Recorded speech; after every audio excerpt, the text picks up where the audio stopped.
What kind of drink do you... Amphorius, the eternal land. There's no record of this world in the databank. Not even a mention of its name.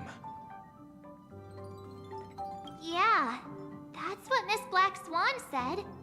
It's a world hidden away from outside observation, with a presence only revealed by the light from the mirror of the Garden of Recollection. It's mysterious, all right.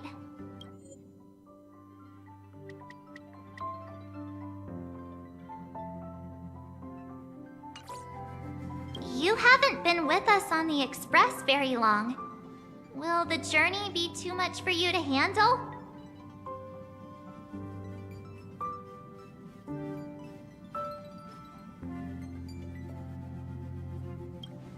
Huh? Has it been that long? There's no need to be nervous.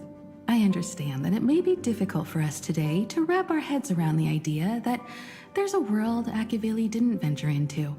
But a journey like that was only routine to the Express crew back then. After all, to trailblaze is to explore the universe's boundaries.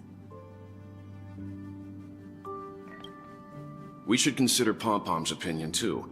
They don't know we're considering Amphorius as a destination. Sure, I'll take care of it. That said, Pom-Pom usually stays out of discussions about destinations. The final decision will likely still be on us to make. In that case, we'd best take the time to think this over. Yeah! Plus, even if we pass Amphorius over, we've still got a fuel problem to solve.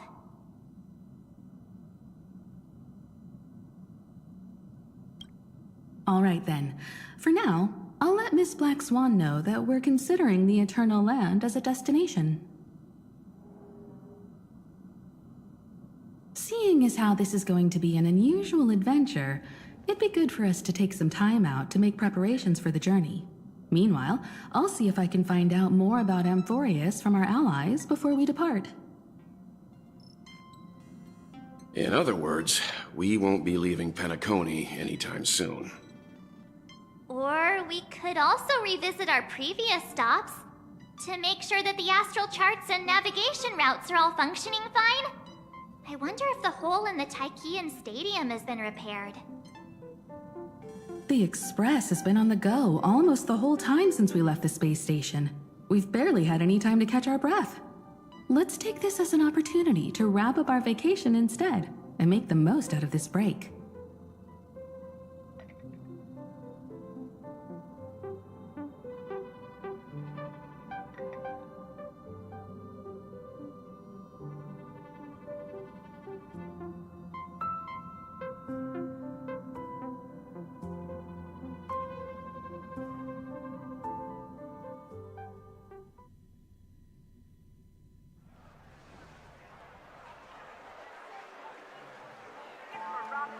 Creating chaos is also a means of maintaining social stability, if you ask me. If you have the time for mindless gossip, you're probably better off spending it on getting actual work done.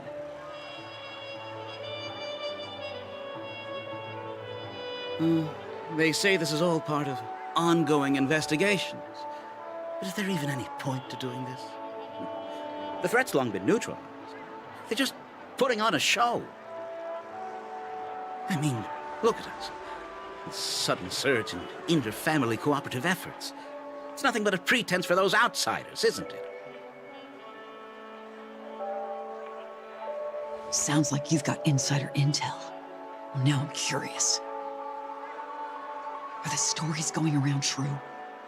Was the furor that broke out a while ago really a result of trouble within the Oak family? Those are some difficult questions. Didn't I just say that creating chaos is also a means to maintaining social stability? Now, who knows who's been fanning the flames? But there are a dozen rumors going around out there, each one more outlandish than the last. Oh, I've heard those.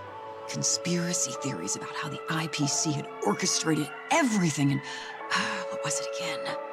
That the chaos was only quelled because of an accident? Makes no sense. So what's the lowdown? Oh, the truth has probably been long buried under all the hearsay. All I can say for sure is that someone's taken the rap for it. You mean the former Oak family head? Bingo. Most of the blame was pinned on him when the Charmony Festival was abruptly cancelled. Since then, not a single soul's seen him. Heck, forget his whereabouts. Nobody even knows if he's still alive. Talk about scary. For all we know, we might have watched something go down in history, like what happened to the Black Plum family back then, without even realizing it. I've heard another theory about that family head, though. I beg your pardon, sirs. Dreamweavers are carrying out inspections on the routes around here, and all affected facilities have been closed off. Kindly take a detour in the meantime. What happened? Is this because of the Stellaron? Jeez, are we Penaconians never gonna dream in peace again? There is no cause for alarm, sir. The Stellaron has already been sealed. This is just a routine inspection. A move to heighten security, if you will. Please rest assured that the family will do everything in our power to protect the sweet dreams of every guest. I see. We'll leave the two of you to your work, then.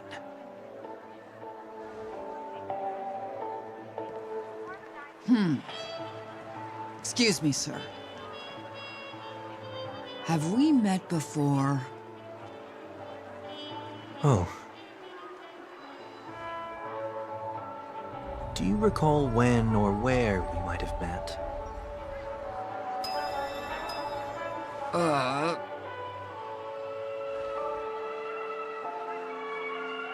My bad. I must be mistaken. Sorry about that. Sweet dreams to both of you, sirs.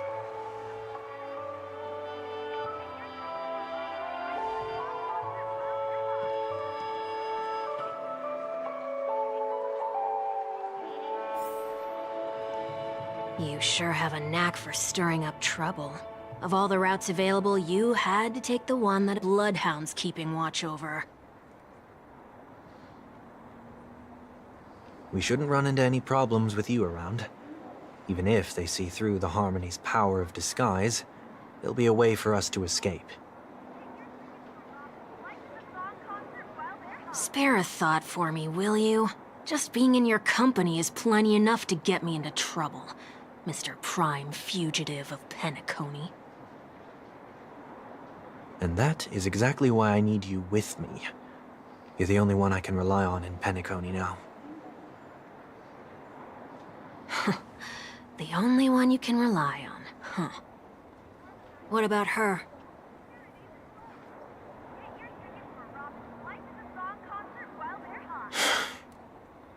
At least, she was spared from the consequences of my actions. What a shame, huh? Why do you say that? Just thought that being mean might be more effective than consoling you. I've seen plenty like you, eager for everyone to take you to task after a setback because that's the only way you'll feel better. As though the more they condemn you, the more likely you can rectify your mistake. That said, if I'd really wanted to hit you where it hurts, I'd use a different approach. Like a show of sympathy, for example. You're right. I won't deny that. She should still be in Penacony. Aren't you going to look for her? That won't be necessary. I'm sure you already know why, considering your vested interest in reading my thoughts. I can't bring myself to see her when I'm a fugitive. All right, then let's keep going. Helping a fugitive return to their home. So exciting.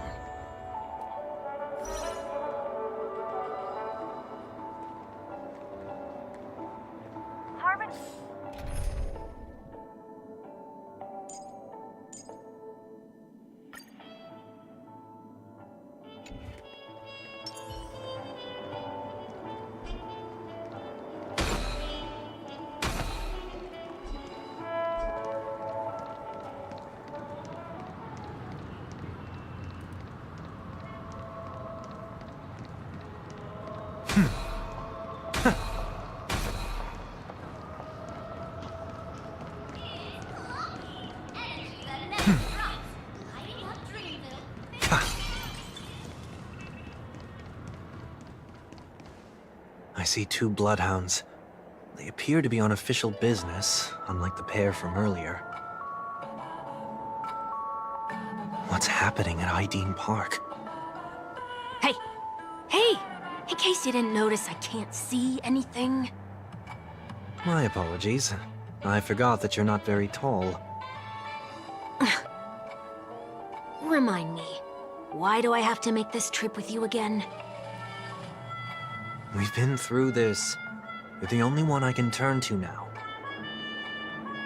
Besides, we once lived a cat-and-dog existence. Embroiling you in my affairs won't weigh on my conscience. Well, you certainly don't have much of one if you can bring yourself to say something like that. Yet you will repay this favor all the same. After all, you're only alive today because of me. You owe me that much. Holy moly! Can you get any more conceited? When you were abandoned in the wild and near your end, I showed you a way to survive and helped you escape the jaws of death. When you were at your wit's end and felt lost about your future, I did everything within my power to help you safeguard your position in the family. Okay, I get it already. You have a way with words, I'll give you that. Still, it's one thing to repay a favor, quite another to knowingly put myself in harm's way. I don't understand. Why are you hell-bent on going back to Penacony? Is this an IPC mission? Did they make you a deal? You can have your freedom back, but in return you must turn against all whom you once called family or something like that? Regrettably, Lady Bonajade didn't drop so much as a hint about it. Go now. You are free, O Chosen One, who dare to exceed his bounds. Sever your wings, descend to the mortal realm, and walk their lands. See what this world is truly like. I will not accept your charity.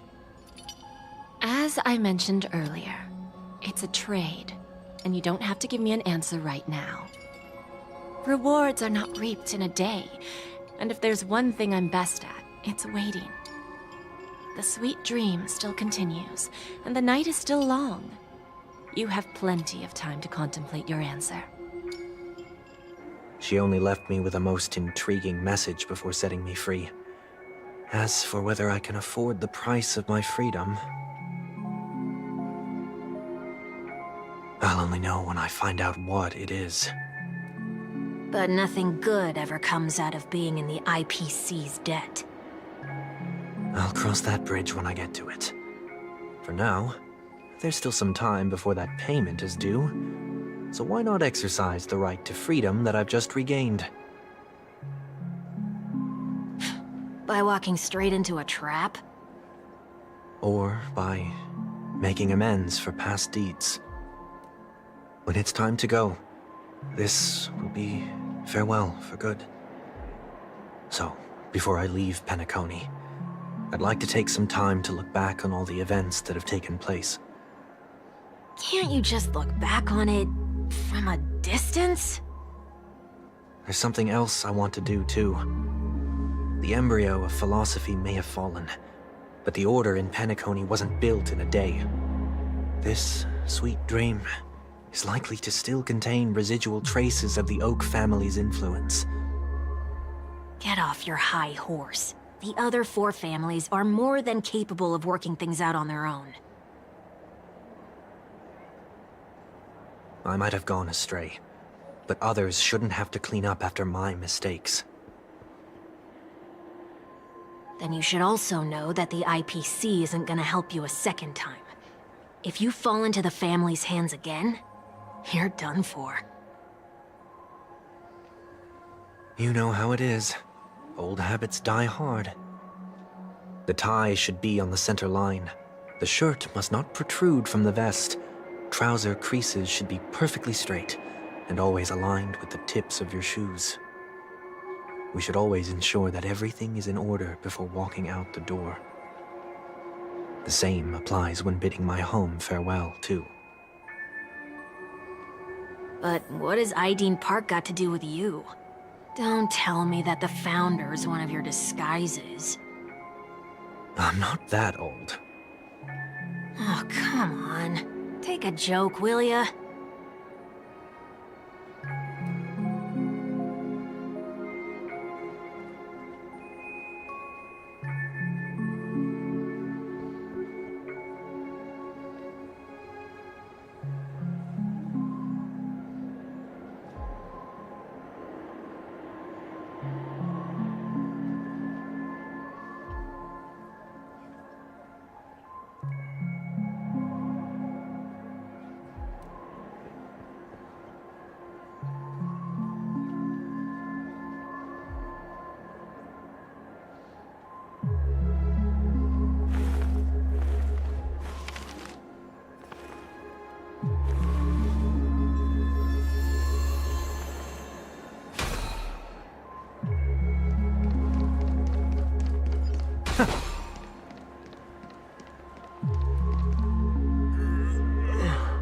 Sorry, but park facilities are out of order. Refurbishment works are currently underway. Please come back again later.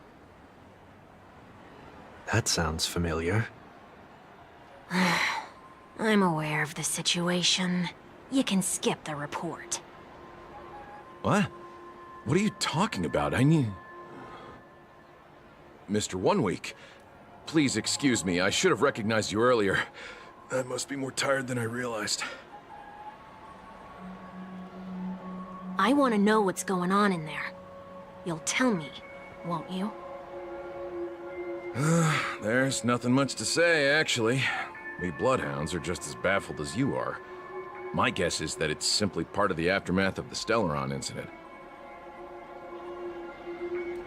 Aftermath? You are? Renowned workaholic, Mr. Workday. He works for me. You don't know him? Oh, I see. Pardon my ignorance, sir. Coming back to the topic of the park, let's just say that it has been recently observed that certain behaviors are not tolerated around here. What happens if you violate the prohibitions? It's baffling, but corrective measures will be taken. It's kind of difficult to explain. Maybe you'd like to see for yourself? Yeah, that works. Can you keep watch over the entrance? We'll go in and have a look for ourselves. Please take these notes with you. They may come in handy. You shouldn't have said that just now. It'll only make us look suspicious. Said what? Mr. Workday? I was just telling the truth. I've always found this name to be more suitable for you. So, why are we here? You managed this park before? You could say that. I was still a child back then. To become the bronze Melodia of the Oak family, I'd gone under Mr. Gopherwood's tutelage. We were taking a walk in the park like any other day, when he suddenly hit on the idea to have me manage the park. Within the domain he demarcated, my every word would hold the force of law. In hindsight, that was probably the first time that I enforced order. You rose through the ranks soon after. I take it that you must have done a pretty good job. Quite the contrary. I made a terrible mess of things. Fortunately, the tourists thought of it as nothing more than a spell of merrymaking. Was that his way of training you? Perhaps he was just using an approach with lighter consequences to show me what he'd learned in life. That there is never an ideal paradigm when it comes to rules. If the enforcer is incapable of introspection, then even regulations once laid down with the noblest of intentions will eventually become defiled. This place is no exception. The distorted after-echoes of the Order will only add to the chaos. Let's see what we have on these notes.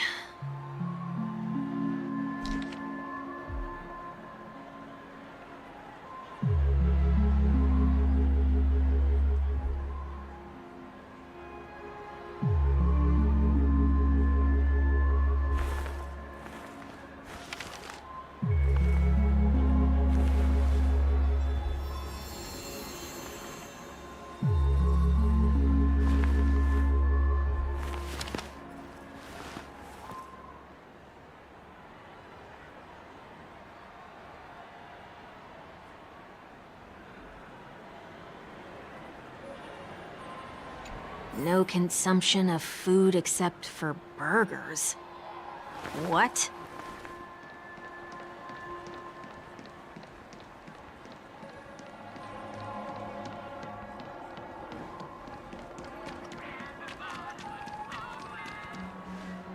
No consumption of food other than burgers, especially ice cream. Please tell me you didn't make this rule. I have nothing against desserts. The only reason I made that rule is so that people can learn to wait in line in an orderly manner for things, instead of shoving and jostling people around. What happens if I break the rule? It's as the Bloodhound said. Corrective measures will be enforced. Huh. Try me. Wait, don't...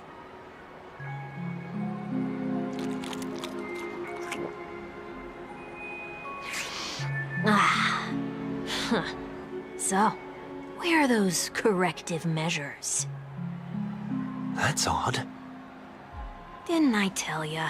The family can take care of the issue without you having to get involved. Next on the list is the stage. Let's go and check it out.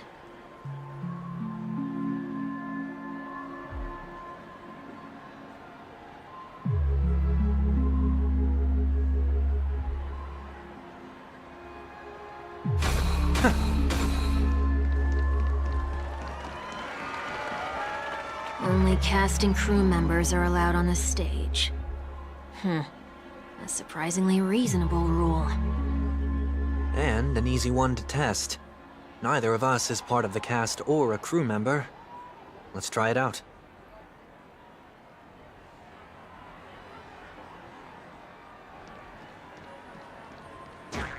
Huh? Let's try that again.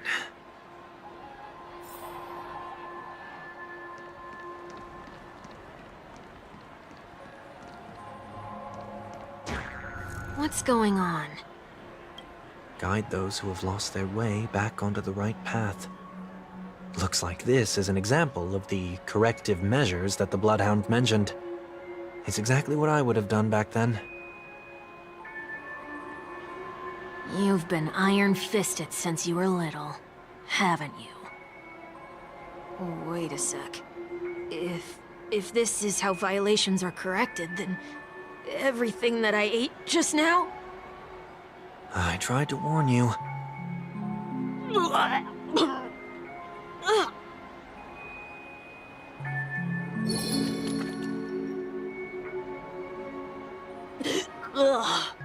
How do you feel? Now, I'm feeling murderous. In any case, say what you will, but I can't sit by and do nothing. Not when I'm the cause of all this trouble in Ideen Park. There's no need to involve the Dreamweavers.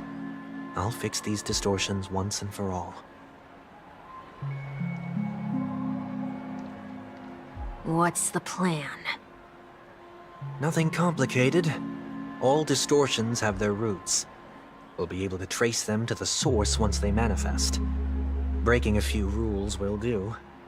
We just need to make sure that the corrective measures that will be implemented aren't too much for us to handle. When a distorted after echo manifests to correct us, I'll be able to pinpoint its whereabouts. Then, I'll use the power of tuning to heal the dreamscape. So, can I take it that rules are meant to be broken now?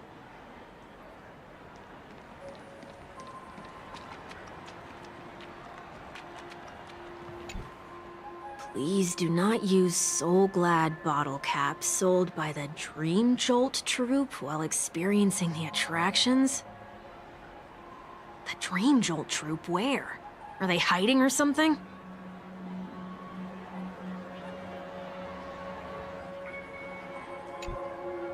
Please do not use Soul Glad bottle. The Dream Jolt troupe, where? Are they hiding or something?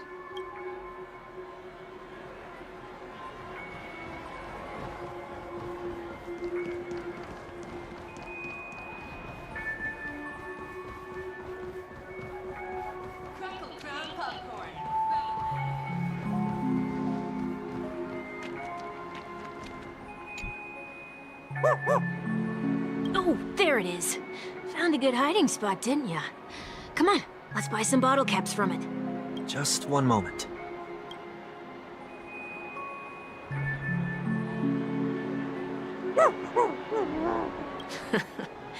Let me translate that for you.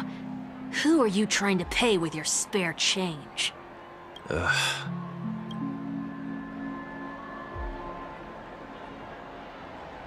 I'm afraid you're going to have to handle this if it isn't enough. Handle this? Handle what?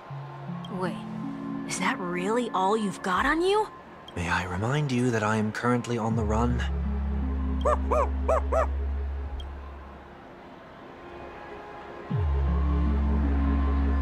Whew. Luck's on our side. Looks like we scraped together just enough.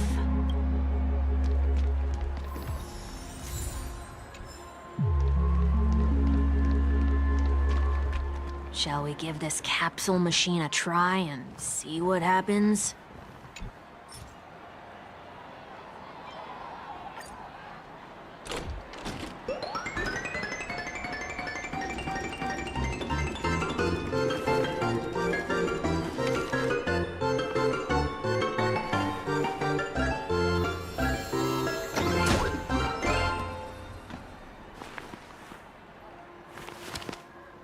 Nothing's off so far. Maybe we should open the capsule?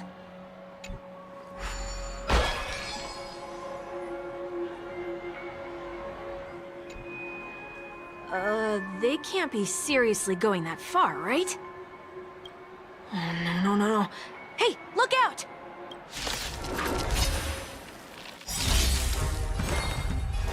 Wanted to doubt farewell. Another journey begins. Destined for oblivion. You can't run! I weep for the departed. It too shall fall.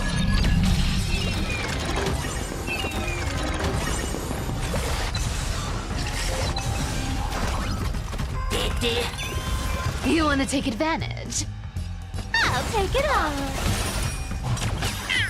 Our cute play session is up. With enough believers, lies become reality! Gotcha! I've heard the call. Serenity is before me. Free will, or was it This fate? mortal. Watch over you and guide you on your path. On the still waters of oblivion. Found me!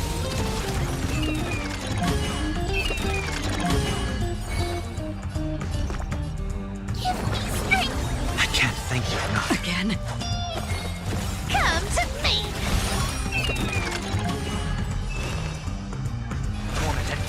well. Another journey begins.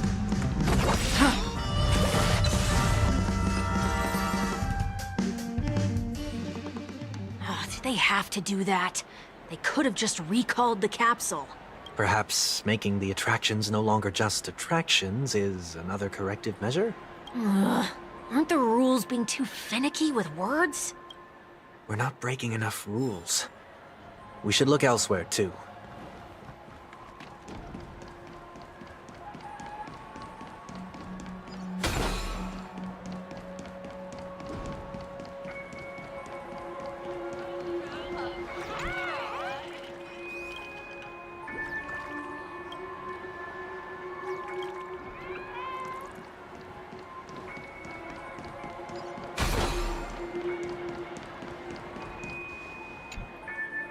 Do not discard trash in trash cans.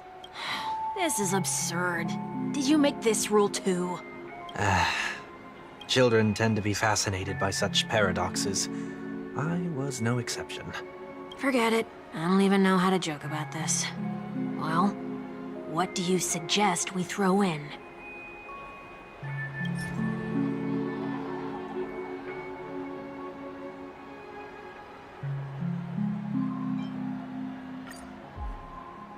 Something's happening.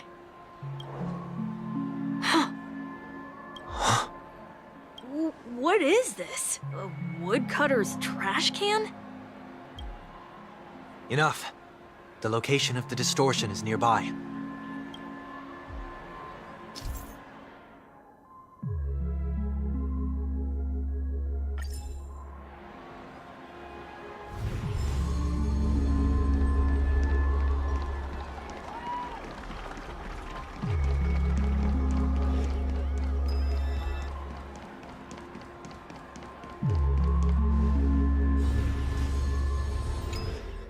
Oh, there it is. Huh. It does look somewhat like you. Time for it to disappear for good. Reveal thyself unto me, as is customary. All creatures endowed with eyes bear souls of equal worth. Whoa, it worked. The IPC totally should have sent someone to keep an eye on you. Aren't they worried that you might make a comeback in Penacony and grow a new pair of wings? So long as there remains a need for me to keep a low profile, I'm no threat to them. That's true. Come to think of it, you had always been in the spotlight, be it as a respected member of the elite or a leader. When was the last time you fell into the mud? All the way back during your childhood days? Sometime before I turned 6. Like most boys would, I tried to fly with my ear feathers, only to fall into a pit. I almost broke my halo. That was sarcasm, in case you didn't realize. But whoa, you actually remember something like that? You never forget times of failure. It's only human nature. Ugh, you're probably the only one who'd consider something like that a failure.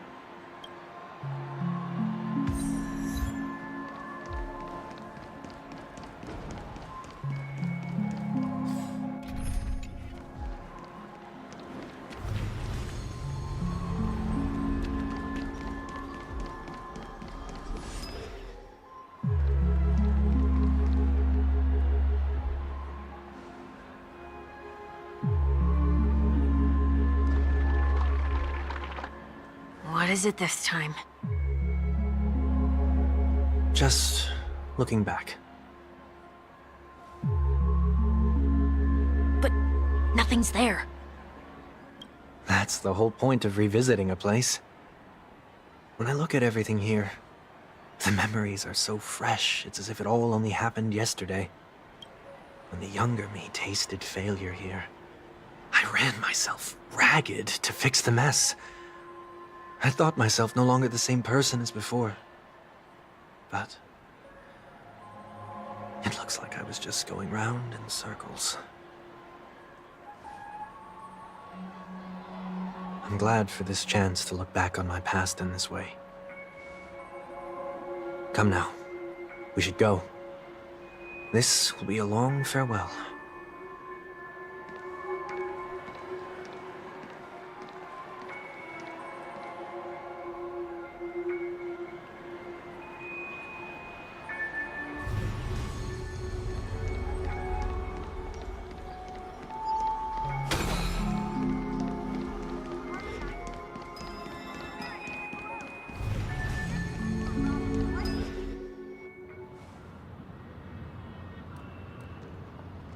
So, where are we heading next? OT Mall. There are bloodhounds stationed along the way, though. It might be better to take a quieter route.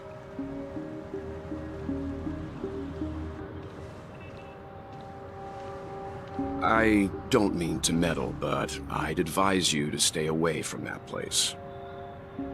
Did something happen? There isn't any concrete information yet, but anomalies have been reported around the area. The family is currently investigating.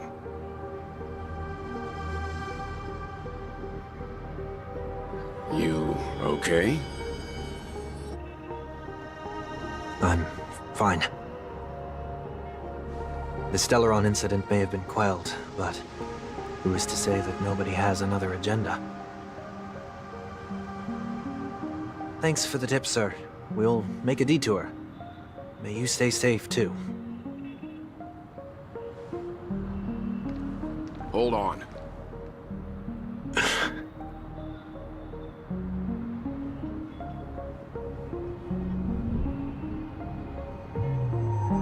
Sweet Dreams are technically safe, but it would be wise to look out for oncoming vehicles.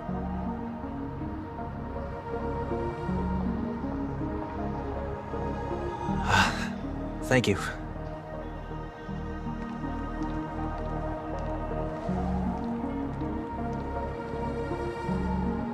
Whew, that was no ordinary passerby. It's a miracle that he didn't see through your disguise.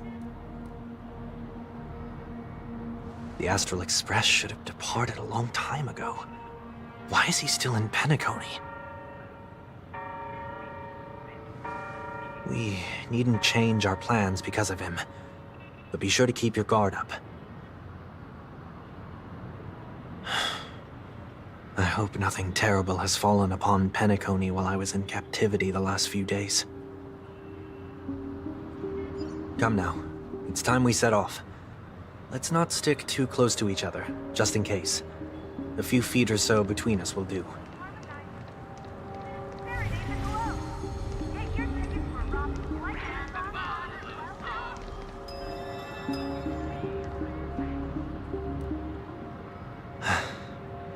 Seems I let my wishful thinking get the best of me.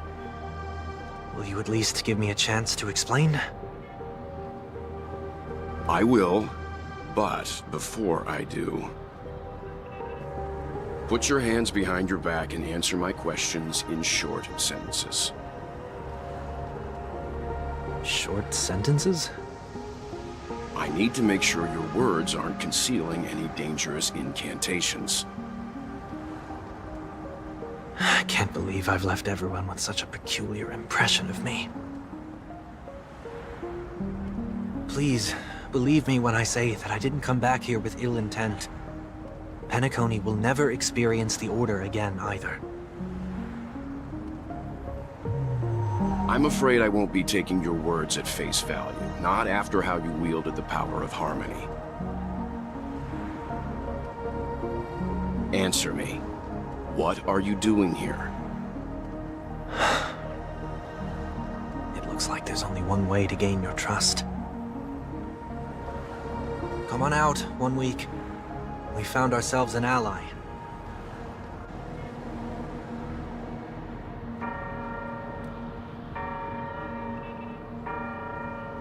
So, it was the IPC that freed you.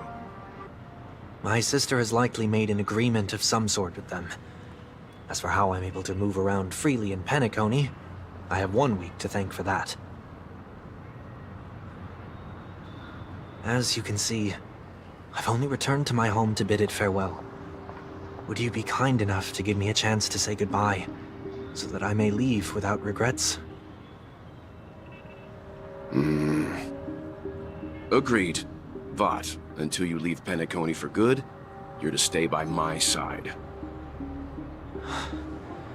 You have my gratitude. I left my home in a hurry, too. I know how it feels. That said, I can't make this call by myself. My companions need to know about this, too. The Astral Express crew is in Penacony too? Come with me. We'll go find them. You come along, too. Okay. Boy, this is gonna be a party.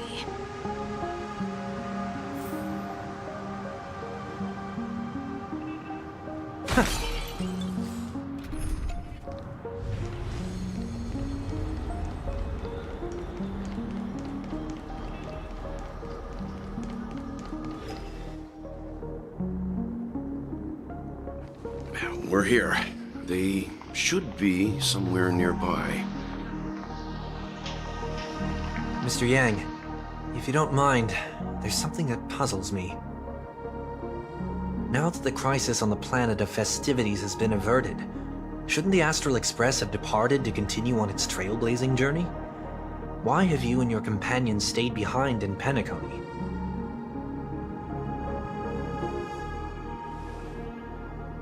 Could it be that someone stirred up trouble after I left? And if that were indeed the case?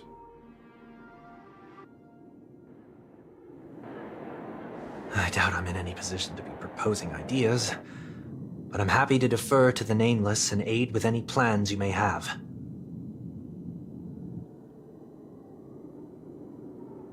There's no need to worry. All is well in Penacony. Our reason for lingering here is a certain unusual passenger. A passenger? The Express has been commissioned to send a passenger back home. We're just resting up in Penacony for a while before we depart.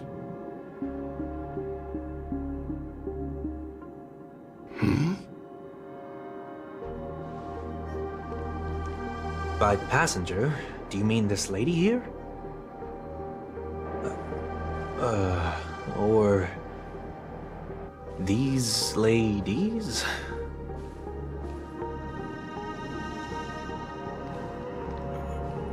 This... how? You're finally here, Mr. Yang. We have a huge problem.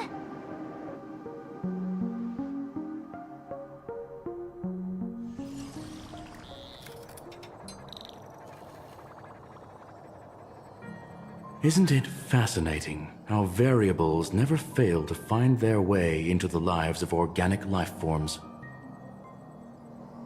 Neither did I expect to see you here in Penacony, Mr. Screwlum. I had assumed the Genius Society wasn't invited to the festivities.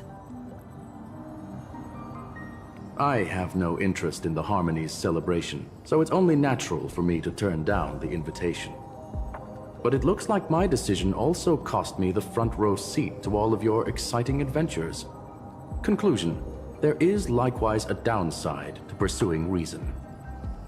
I'm sure if all of you geniuses showed up to the Charmony Festival, things would have been very much different.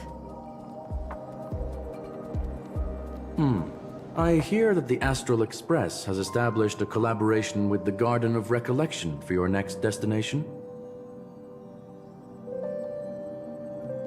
They did suggest a destination, but that was all. Did you hear this from Madame Herda? It's a world beyond the knowledge of the Nameless, after all. I wrote to her hoping that the all-encompassing erudition could provide us with some information. Could there be more to it? Yes, there is something else. Miss Black Swan said Amphorius is a world influenced by 3 paths, and the erudition is one such path. Logic. The average Pathstrider wouldn't leave any trace behind in the Garden of Recollection's mirror. You're right. So this has to be related to the Emanators, or perhaps even the Eons. That's why I wanted to know if the geniuses had any clue about it. It's a pity we do not communicate much within the society. Not to mention we've lost most of our members to the Lord of Silence. I have never heard of Amphorius, however. Madame Herta said the same, but it did pique her interest, and she agreed to do a little digging. My guess is that there's a chance the Garden of Recollection is behind it. She's always had a keen interest in the Remembrance's technology, after all. It's also thanks to her that we got to make Miss Ron May's acquaintance a while back. We even went into the Kalinga Abyss to bring a Leviathan's carcass back for our new friend. Speaking of her... This is far too much an understatement, but none of us ever expected to see an old friend at Miss Ron May's. That Foxian girl has indeed been through an unimaginable turn of events. I suppose that's the fate you organic life forms are bound by. Yeah, a bond that truly runs deep. So, is it out of goodwill that the Astral Express volunteered to send her back home? Would the Nameless see a point in keeping work and favors apart? It's her request. She hopes to make a brief stop somewhere to reframe her mindset before returning to the Cienjo, considering her unique position with the Alliance. Looks like this is one exceptional passenger. Don't you have to accompany her then, Miss Himiko? My companions are with her. They know Miss Tingyun better anyway. Plus, those youngsters will definitely do a better job than me when it comes to vacations. They're probably having a wonderful time now.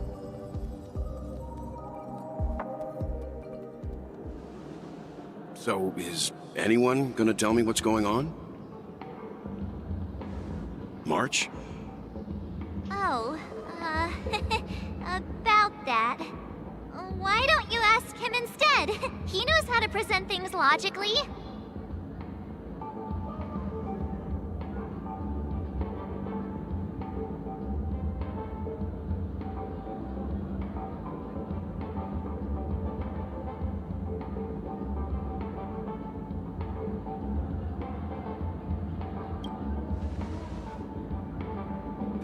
You don't have to tell him that. He can see for himself. Forget it. I'll tell you. We walked around with Miss Tingyun for a while after separating from the rest. But then we ran into something weird. Did something happen in the dreamscape? Actually, it's more like it was someone's fault. We met a Pepeshi filming a Try Not to Laugh challenge, and he gave us some of his candy. A type of candy that's supposed to make you fall over laughing. So that sort of Try Not to Laugh challenge. I didn't really want to do it, but he insisted on us giving it a shot. That's how we got into this problem. What happened?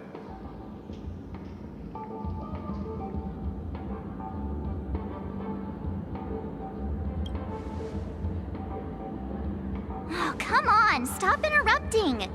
So, we had some candy, and we're so happy we rolled around on the ground for a bit before standing up. But once we did, we realized Miss Tingyun ate the candy too. But she only sneezed nonstop. Achoo! Achoo! Sneeze after sneeze. And before we knew it, she multiplied into several Tingyuns right in front of us. What's your take on this? The dreamscape is a Memoria world. It is likely the candy triggered her hypersensitive mind, causing scattered memory fragments to dissociate and become entities themselves. There is no cause for concern. We've experienced similar incidents from time to time in the sweet dream. Mr. Yang? Who's this?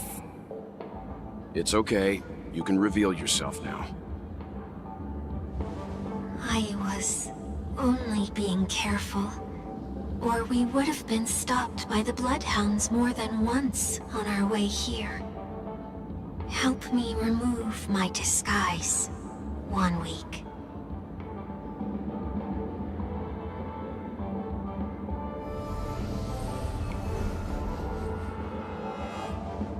It's been a while, everyone.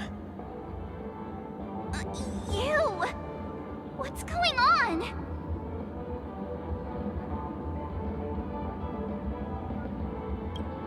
Everyone, stay calm. I'll explain.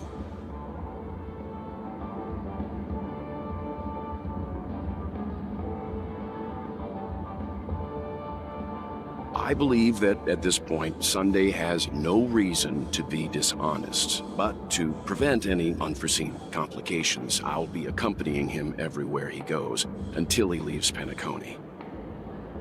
Mr. 1 Week here is an old acquaintance of Sunday's.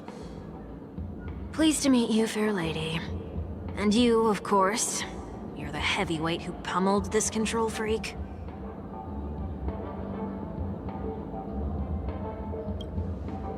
The surprises just keep pouring in. First there was Miss Acheron, and then Miss Ting-Yun. Why does it seem like Mr. Yang always comes back with some extraordinary guests? Let's leave this discussion for later. For now, we should be focusing on returning Miss Ting-Yun to her normal self. That's not gonna be easy. You'll see what I mean, Mr. Yang. These Ting-Yuns aren't exactly easy to communicate with.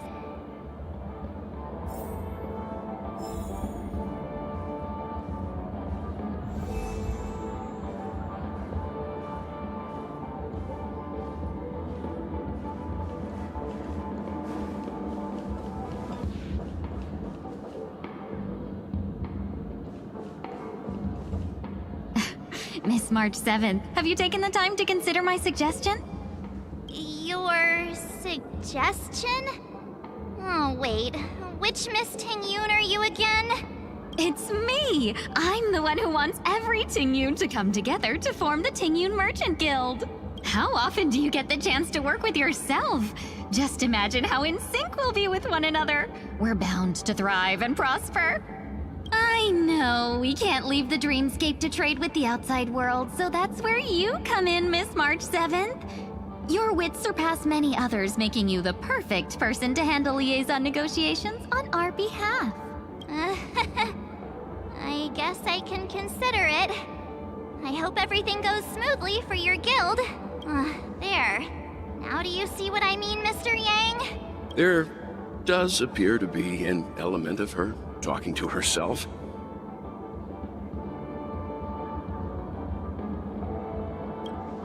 Hey!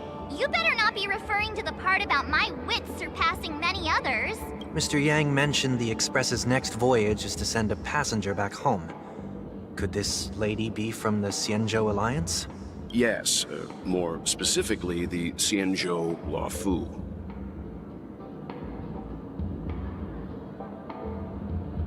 The Luofu?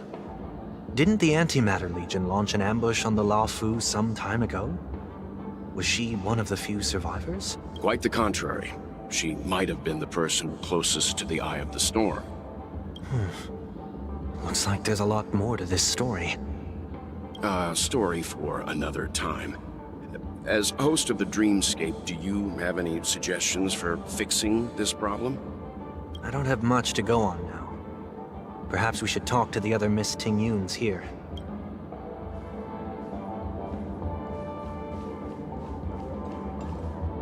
That sounds nice. People never forget a personally prepared home-cooked meal. But then again, gifts should be lasting. What about a delightful new bouquet of flowers on the table each day? Wouldn't they do a better job at brightening up someone's day? That sounds like a good idea.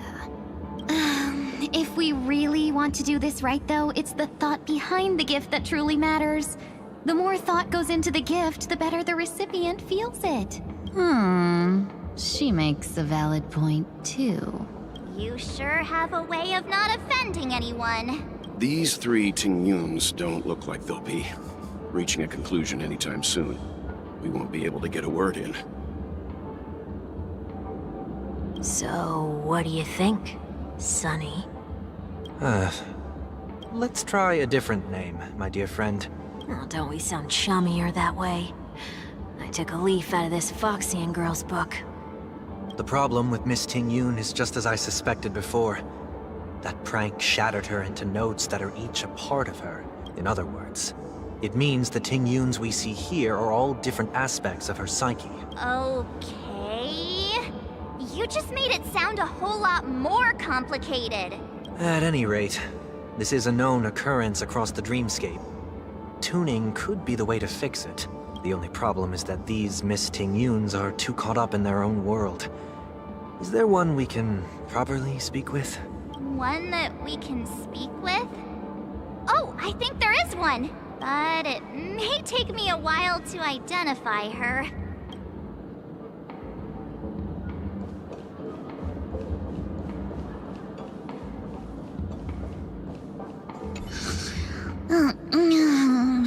I'm walking in the street and...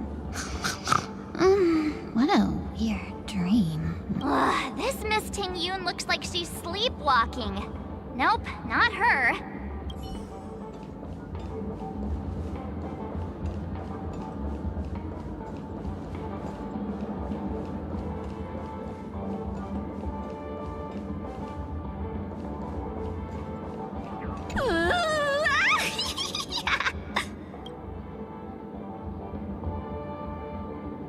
Why do I feel like it's not gonna be a wise move to interrupt her?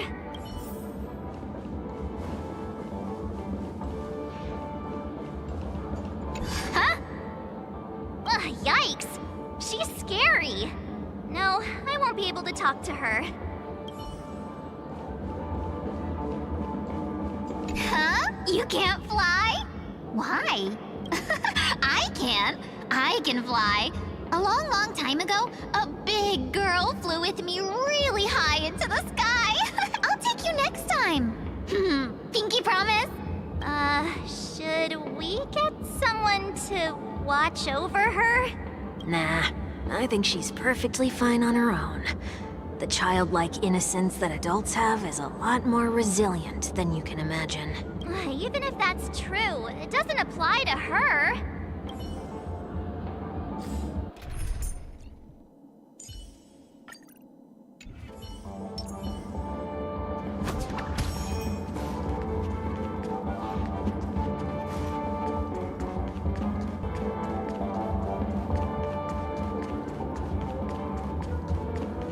Were you all looking for me? Oh, were you all looking for me? Found her! If I remember correctly, this Miss Tingyun's trait is... It's nothing special, really.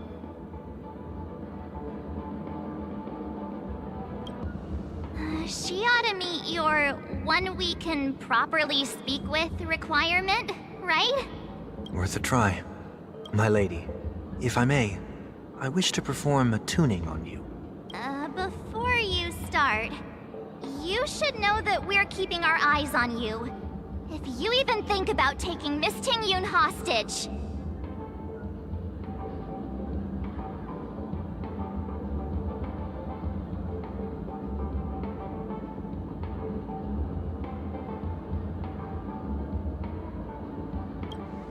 It is not my intention to provoke you. Perhaps, as assurance, we can have my friend here perform the task in my stead. One week has a higher mastery of the harmony than I do. That is true. If you still have concerns, you are also free to restrain me while he performs the tuning. There's no need for that. You're acting so... sincere. I'm actually surprised. Are you all right with this, Miss Tingyun? I go as the wind blows, so you may decide for me. Then kindly forgive our intrusion. Please do your best 1 week.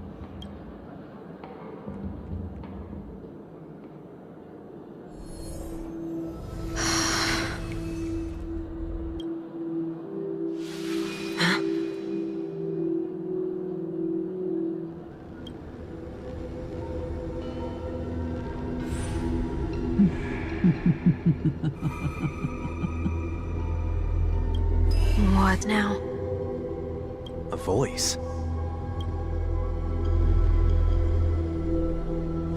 Never mind. Look! It's working!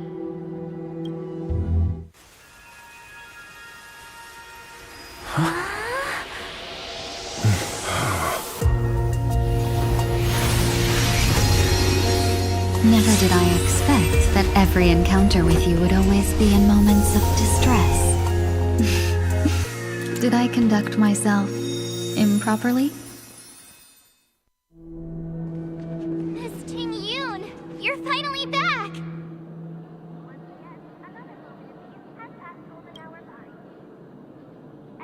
You may be small, but you're pretty amazing. Huh? What's wrong?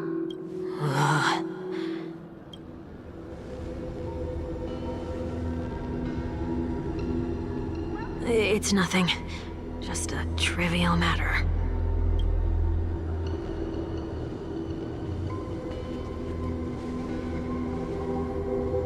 What do you sense? I should have let you handle it yourself. This girl is not as ordinary as she appears. I nearly died. Just now.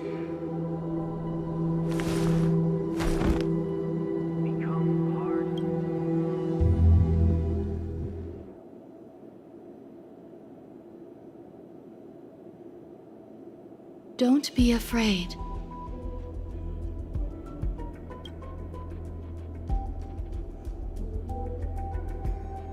What is this place?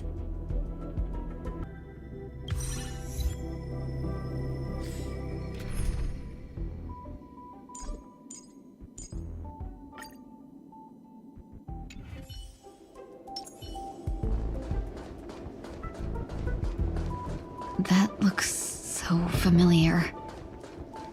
Does she want to lead me somewhere?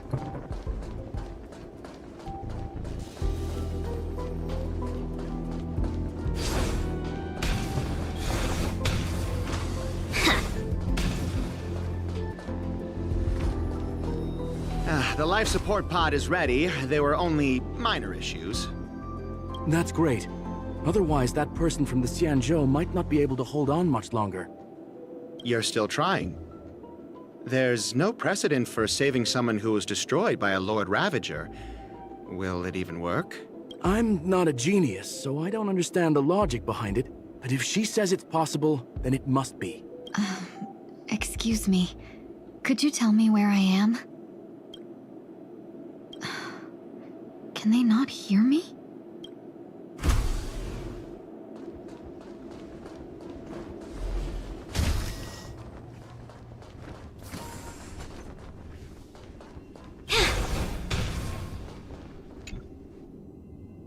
This girl is...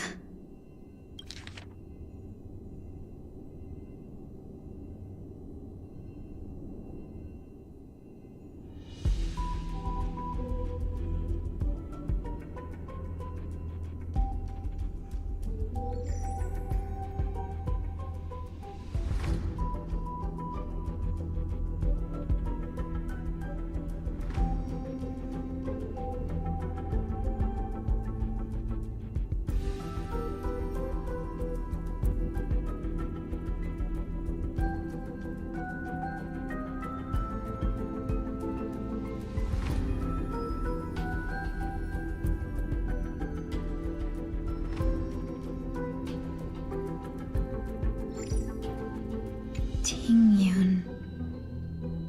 What a familiar name. Do I know her?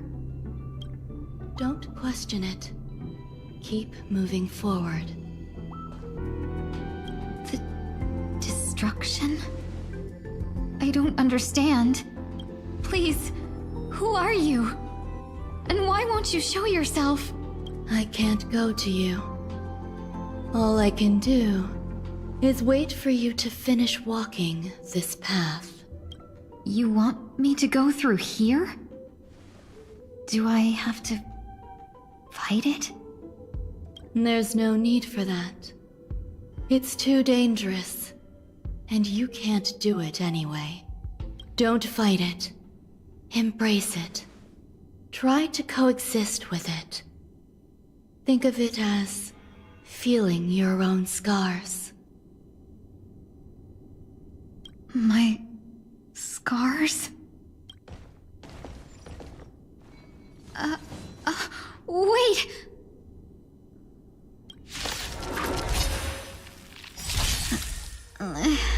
Is this called coexisting? Don't worry. As I said before, you're not alone. Share good fortunes. Protect me! 1,000 thanks, benefactor.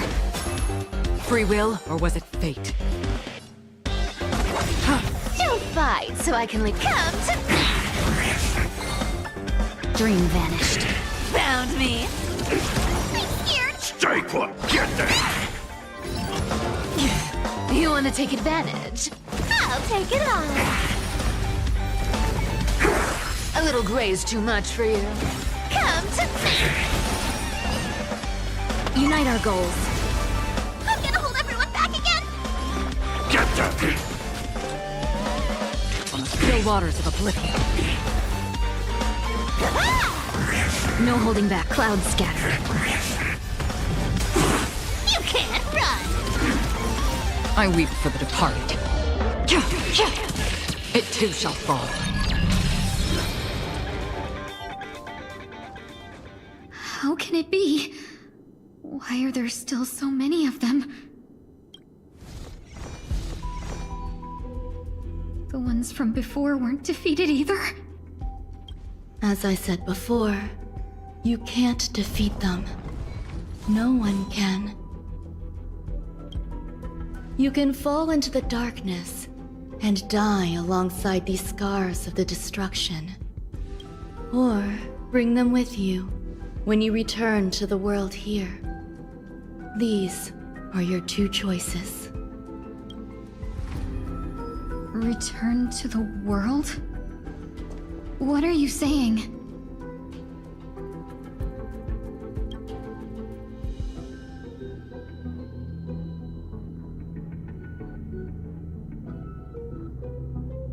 Oh. No wonder those two ignored me. Am I just a wandering spirit now? Close, but not quite. So, I'm trapped between life and death? Existing in a limbo? You can think of it that way. Based on what you said, even if I should wake up, these wounds that caused my death will remain on my body and never heal?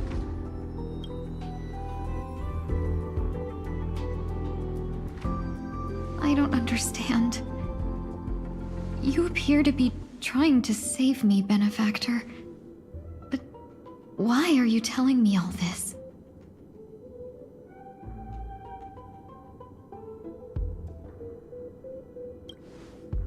It's a habit of mine. I believe everyone should have the right to choose whether they wish to return to this world or not.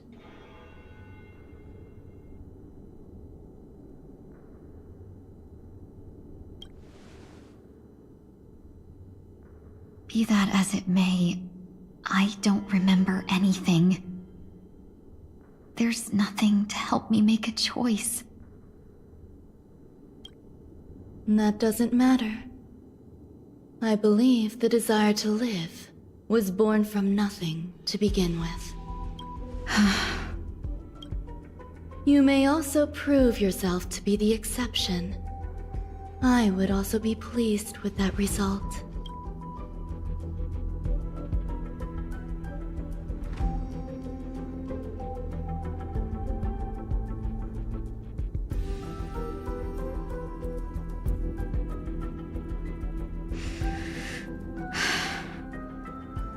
How troublesome. But I suppose that's part of living. Survival or destruction is no longer a choice for you. They both now grow along the same path. And only by walking this path will you break through the darkness and arrive at my side.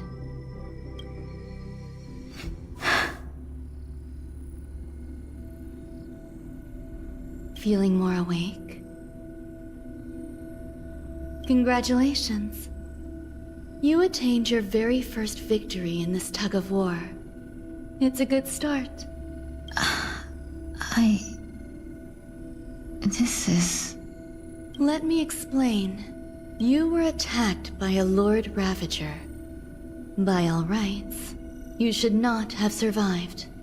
But someone didn't agree with that assessment, and it just so happens I was able to fulfill his request.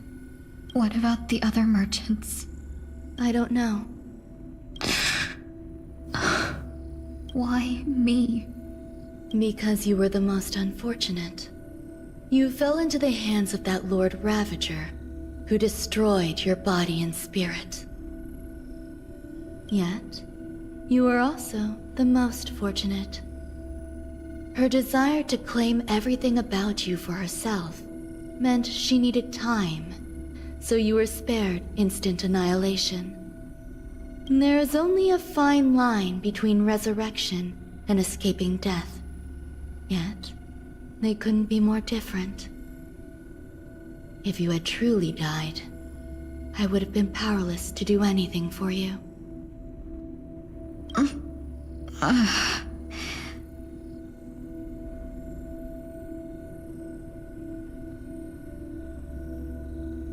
My body feels strange. I'm sorry. I can't let you regain your ability to feel just yet. You'd be in excruciating pain.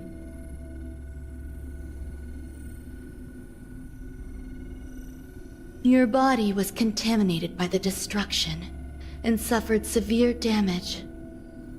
As I said before, these wounds will stay with you for the rest of your life. To prevent its resurgence, I made some minor modifications to your body. Or more specifically, your tail. You'll have to learn to adapt to it. Unfortunately, the inescapable price of survival is often more adversity. Regardless, I'm grateful to you for saving my life. There's no need for that. This was merely a transaction. With this, the debt between the traveling merchant and me is clear.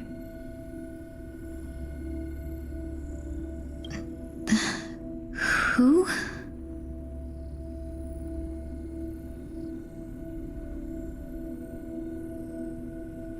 Don't worry about it.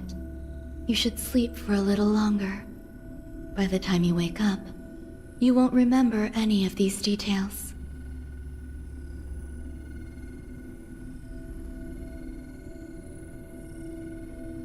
I'll arrange for someone to send you home. Which reminds me, you seem to have some dependable friends with close ties to you.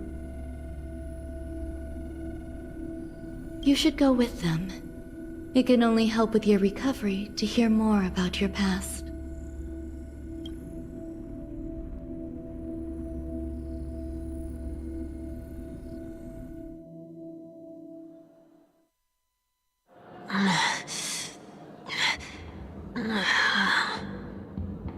Are you all right? Did I pass out?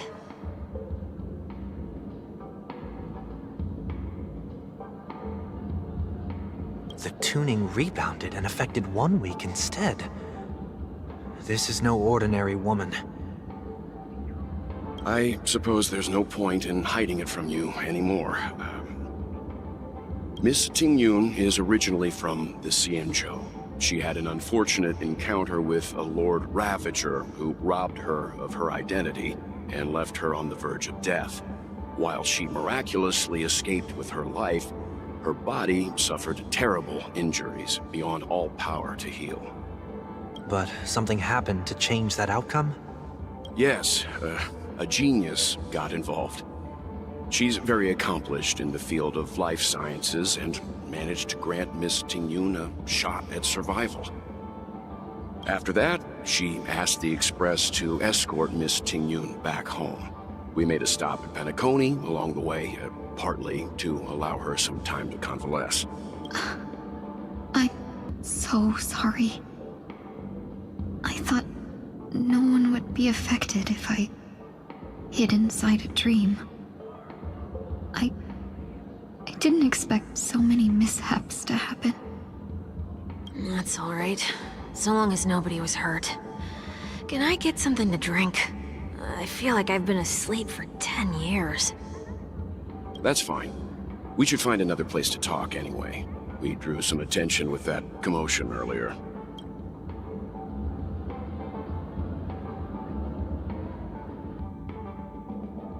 So glad again. I'm a local, you know. You'll have to make do. In any case, I must thank the both of you for your assistance. It was nothing. Now that the matter with Miss Tingyun is resolved, are we meeting your other two companions next? There's no need for that. Mr. 1 Week is in poor condition, so let's wrap up your farewells first. I'll leave Miss Tingyun in your hands. Uh-huh. But, Mr. Yang, the messenger from the Xianzhou is almost here. You're not coming with us? I trust that you can handle it. Besides, Himiko will be there. She'll be able to handle any decisions should you run into any difficulties. Okay. We better hurry then. This is ridiculous! How come I keep bumping into colleagues?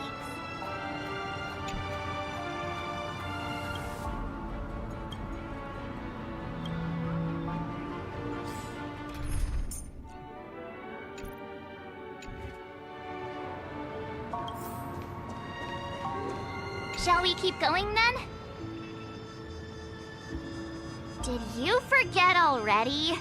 Miss Tingyun is going back to the Alliance, so we're here to help her pick out souvenirs. I'm not too familiar with this planet. I'm worried an unscrupulous cutthroat merchant will try to take advantage of me. Luckily, the people I want to buy these gifts for are friends you already know on the Xianzhou. So I'll be counting on both your stakeholder intuitions for recommendations. As if a merchant could seriously take advantage of you. No, I already picked up a few gifts earlier. So that means there's only 3 more left to go. But we've already lost a lot of time. So we better not drag our feet.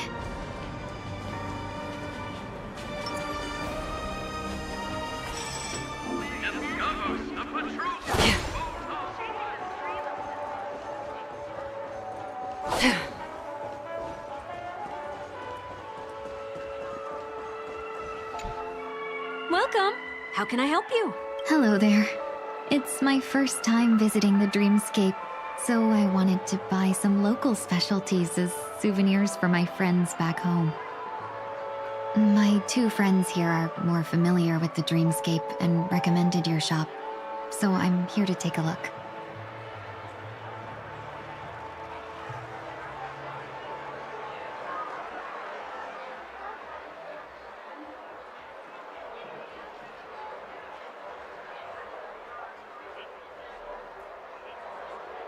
Wow, you really know how to flatter. Go ahead, browse all you like. First we have Lady Fu Xuan of the Divination Commission. What do you think best suits her?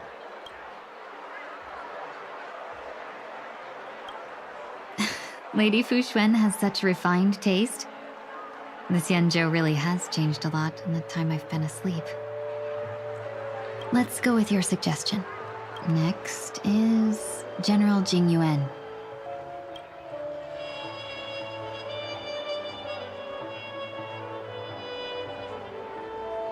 Come to Clock Studios theme park to learn more about the history of the planet of festivities. I think the General will like this gift. Finally, we have Lady Bailu of the Alchemy Commission. She loves excitement.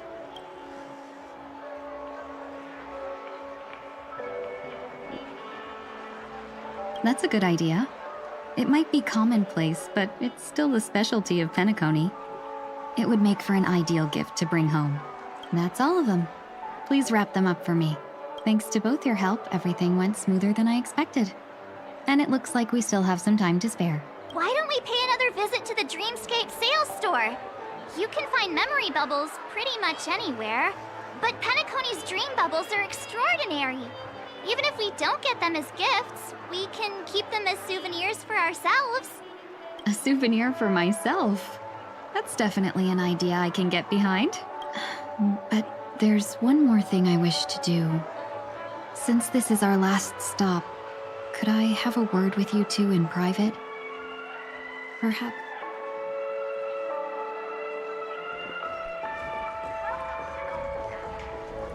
This is a good spot. Miss Ting Yun, what's this about?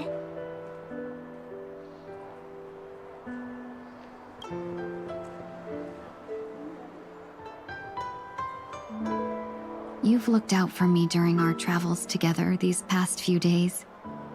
I'm truly grateful and can't thank you enough. But there are some things I find difficult to forget. I feel it's only right that I tell you what's on my mind before we part ways. Do you two still remember what it was like when you first saw me? How could we forget? He was so shocked. He was frozen in place when he shouted.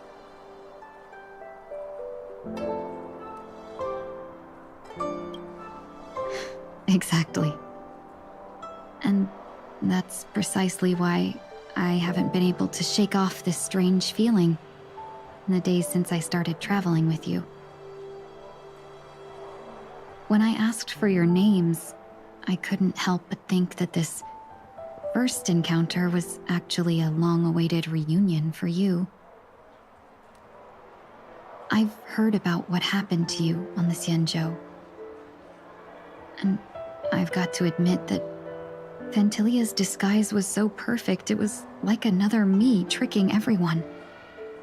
Yeah, we couldn't even tell when you were replaced by Phantilia. I figured it happened when we were after Kafka. You vanished for a while. I thought you must have come back as a double. But it was much earlier than that. That thought has me filled with sorrow. As if a piece of my life had been stolen away, and I had no part in it. That's what I've been puzzled about, too. I never actually saw how Phantilia managed to disguise herself as me. What was your impression of that Tingyun, if you recall?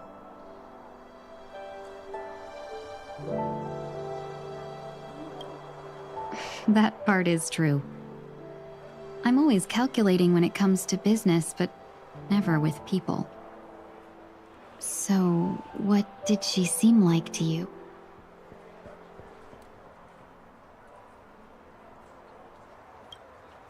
I'll just assume that's a compliment. Maybe next time you could just say silver-tongued. Was there anything particularly memorable?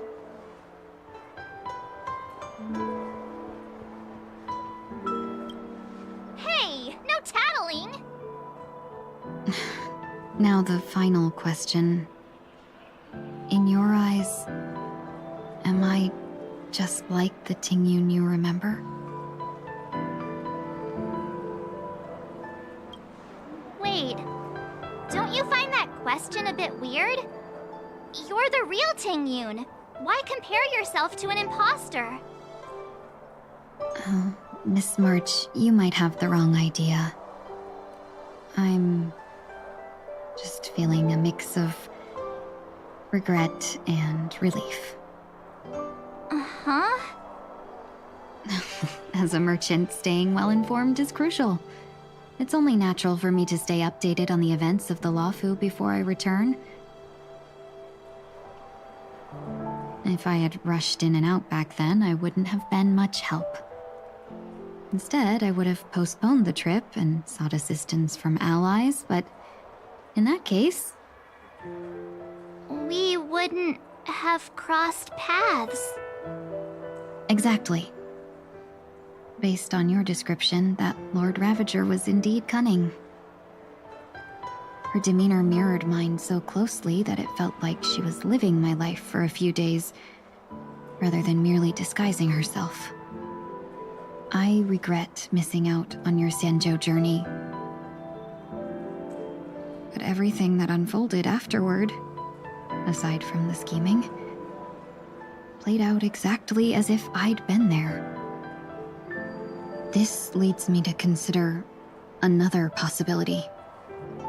Phantilia had stolen a piece of my life, and a Foxian always gets even. I will not be taken advantage of. I must take something back from her as well.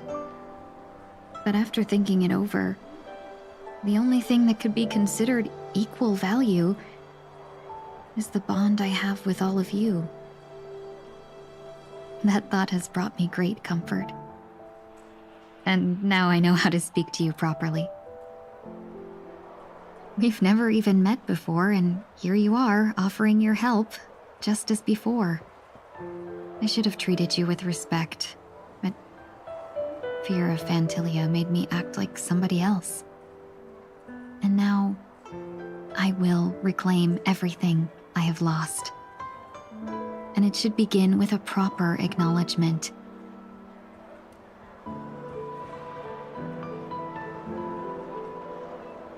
Dear benefactors, I extend my heartfelt gratitude to you.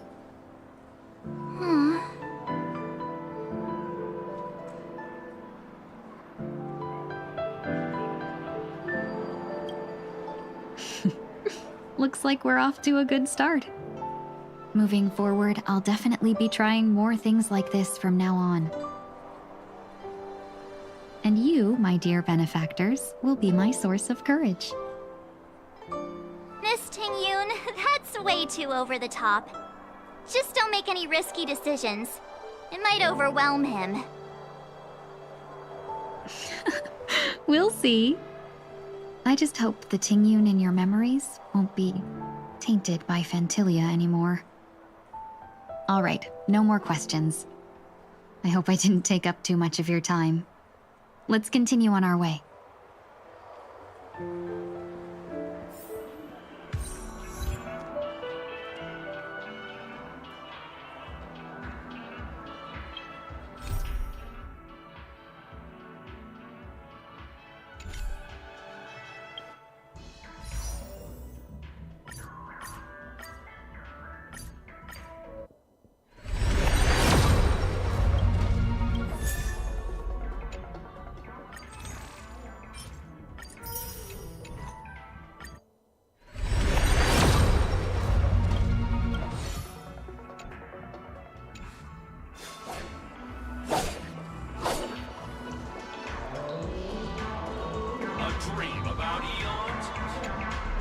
Welcome to the Dreamscape Sandstorm.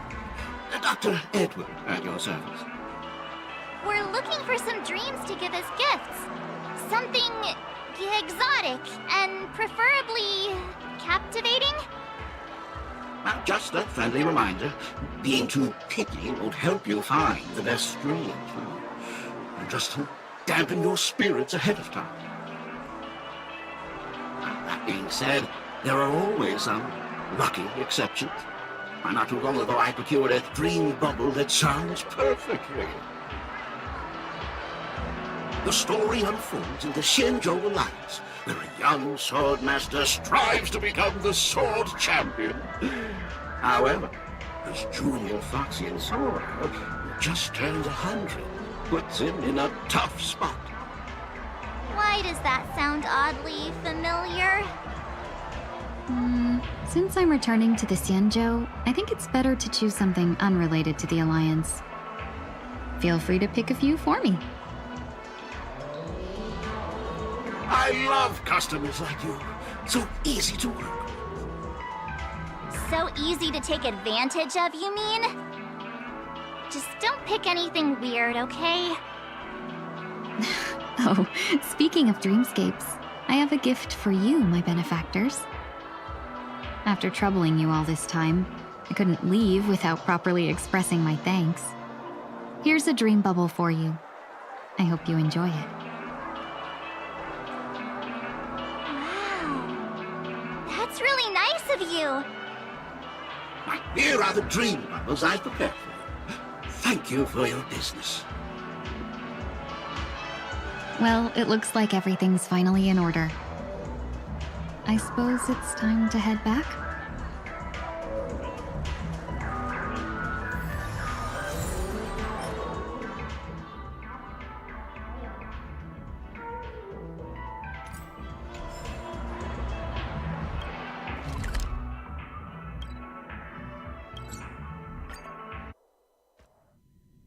I can't believe it's time for Miss Ting Yoon to leave. I'm not ready to say goodbye just yet.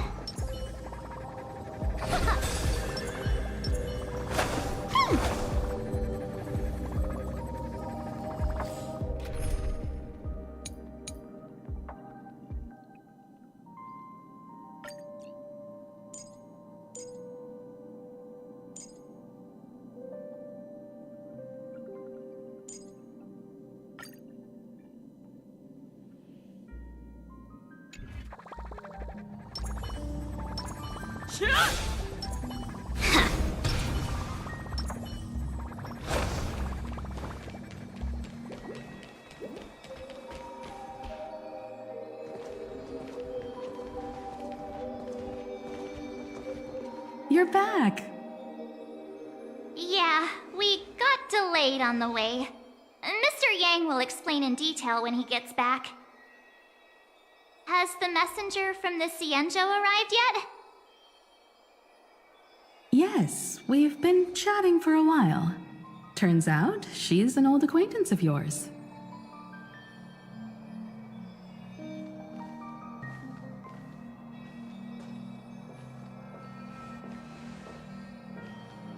Long time no see, everyone.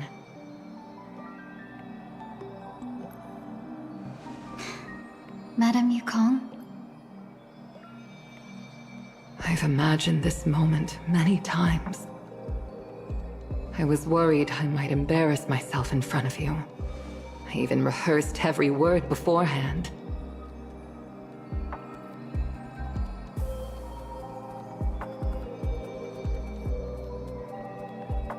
But now it seems it was unnecessary.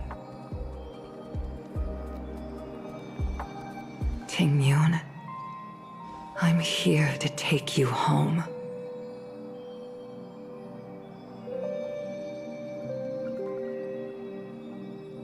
You two must have a lot to catch up on after being apart for so long.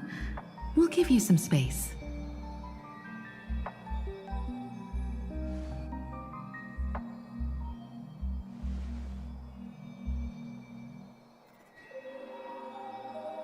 Madame Yukong, I wasn't expecting it to be you. What a wonderful surprise. I wanted to come because, after all, it's you who's coming home. Yeah, me of all people. Your body. It's going to be tough from now on, isn't it? I've already escaped death once. What more could I ask for? Also, it's not all bad. I might even beat you at arm wrestling now. You're still the same, carefree as always. I have a lot I'd like to tell you, but I'll save it for the road. It's a long journey back to the Luofu. Even if we can't completely rid you of the pain, there must be ways to alleviate it on the Xianzhou. I have no doubt. But since we're alone here, may I ask you one more thing? Do I really have to go back to the Luofu? Why? You don't want to? Despite Fantilia's ruthlessness, she spared me when I should have been eliminated. And why did Miss Ron Mei, who has no ties to the Xianzhou, go out of her way to save me? It seems as if I've become a pawn in someone else's game. There are people within the Alliance who also believe that the suspect is now on the Yuchua. If that's the case, it's all the more reason for me not to return to the Luofu and complicate things.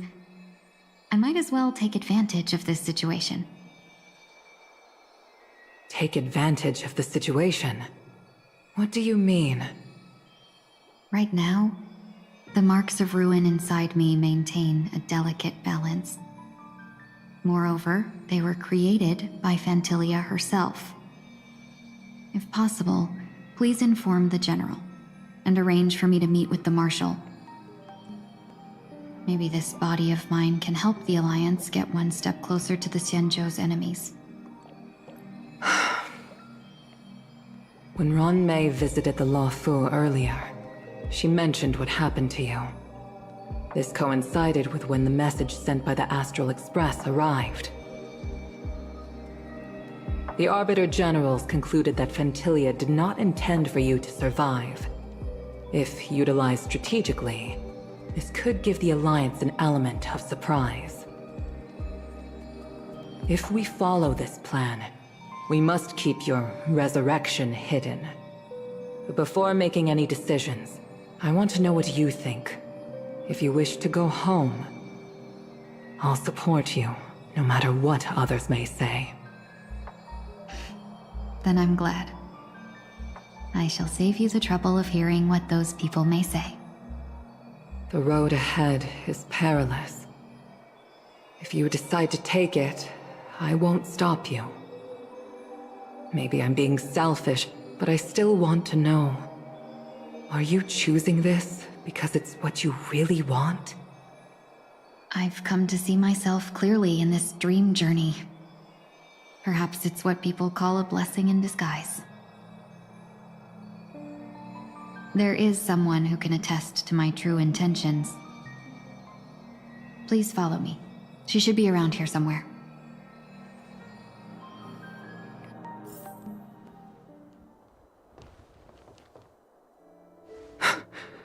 Is that...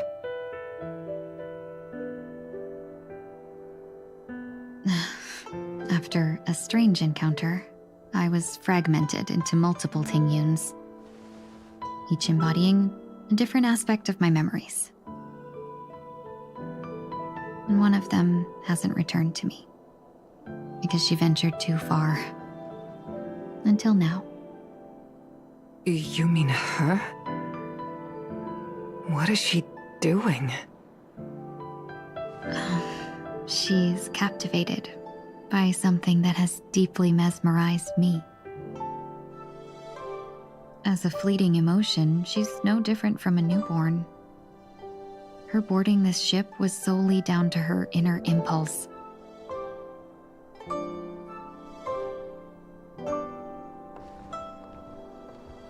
Madame Yukong, do you remember? Perhaps that was just an ordinary flight for you, but for a certain child, that was her first experience with the sky.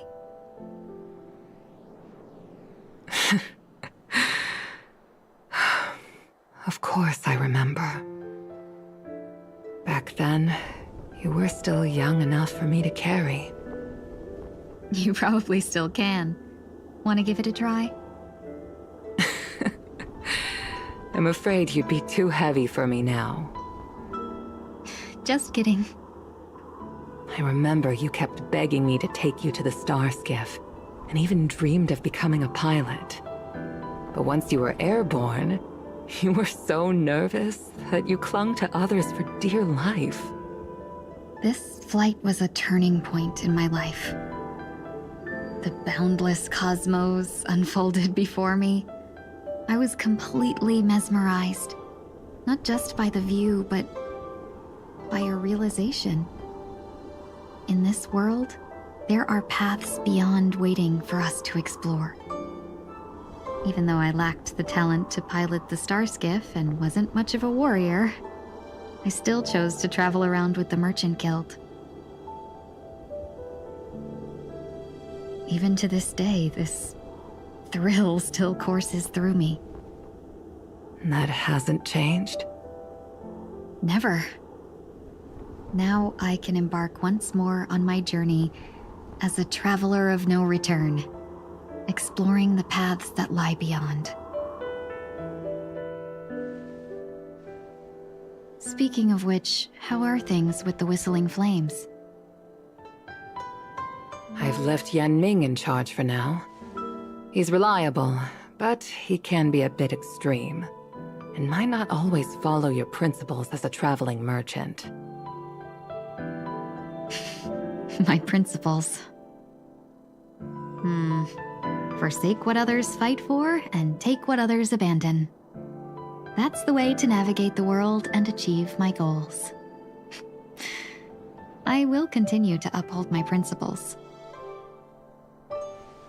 But now I've also learned that while these merchant principles may apply to humans, they falter in the face of the gods. But this shouldn't fall on your shoulders to begin with. You are simply an innocent survivor in this war.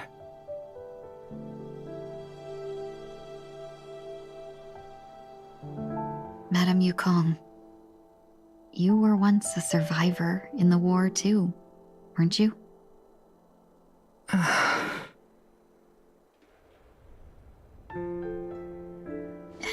In a hazy dream, I vaguely remember someone telling me that the inescapable price of survival is often more adversity. But Madame Yukong, the gods use humans as pawns in their cosmic game, sacrificing countless innocent souls. Have you ever thought about making them pay? Every moment of every day. But as inconsequential as we are, how can we escape the fate of being mere pawns? If I could choose, I would never want you to become a pawn. I just wish you could still be that carefree little fox, not caught up in this war. Don't be disheartened, Madame Yukong.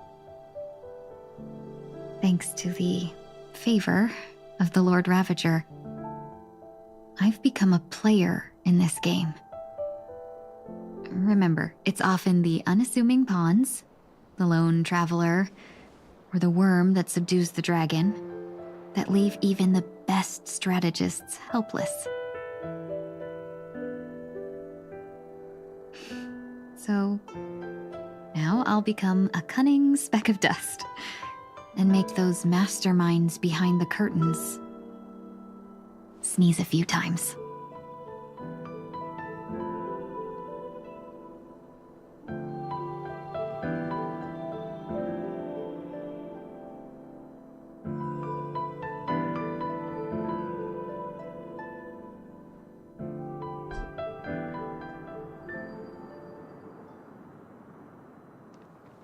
Is this place also affected by the Order? No, I'm just here to bid farewell. I changed my mind along the way. This journey has too many variables. so it shouldn't matter if we add another. How did you know she would be here? I didn't. I had a hunch and decided to try my luck. It seems I can be lucky sometimes. It's not like you to leave things to luck. I'm trying to change too. I don't think you need a bystander in this scenario. Go on ahead. You're not worried I'll take the opportunity to escape? I believe you're the kind of person that has the ability and desire to use everything to your advantage. But that everything does not include Miss Robin. Thank you. Now then, Mr. 1 Week. I'm not leaving. No way. Let him stay. He won't be in the way. I actually need 1 week to be there. She shouldn't be seen talking to a fugitive, no matter the circumstances. You don't intend to reveal your true identity to her? Both parties don't have to be aware that this is a farewell. I shouldn't put her at risk for my selfishness. As you wish.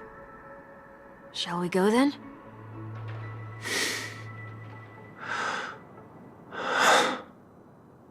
Let's go. Our journey can't begin if I can't take this first step.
Didn't expect to see you here, Miss Robin. It's nice to meet you, miss. May I know your name?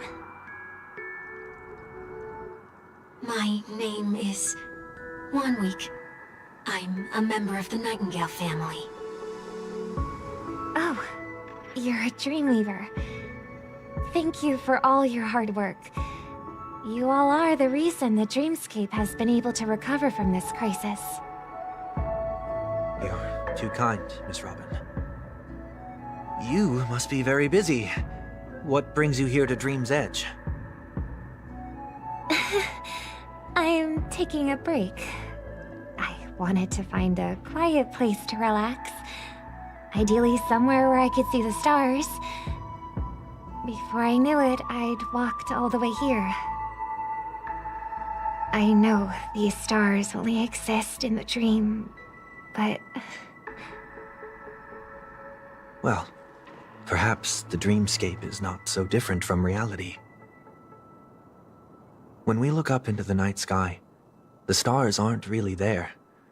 The glimmering lights we see are merely the images of stars from long ago.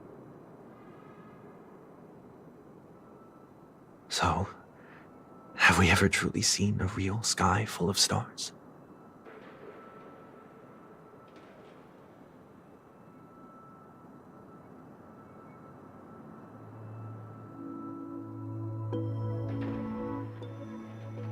You're very philosophical, Miss 1 Week. You remind me of someone I know. Do you work nearby? No. Today is my rest day. There's going to be a show later, so I came early to find a good seat. A show? here? It's somewhere farther away. They say it's a farewell performance. The kind that's better to listen to from afar than watch it performed live. I see. In that case, the observation deck is a good choice. You can see all of Penacony from here.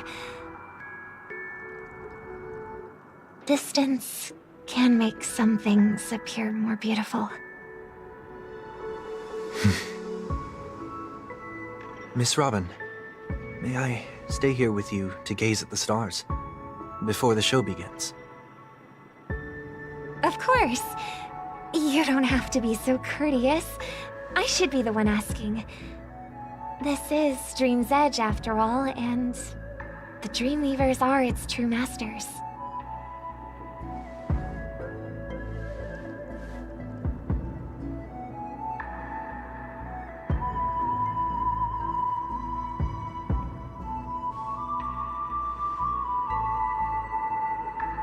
Still, these stars are unfamiliar to me.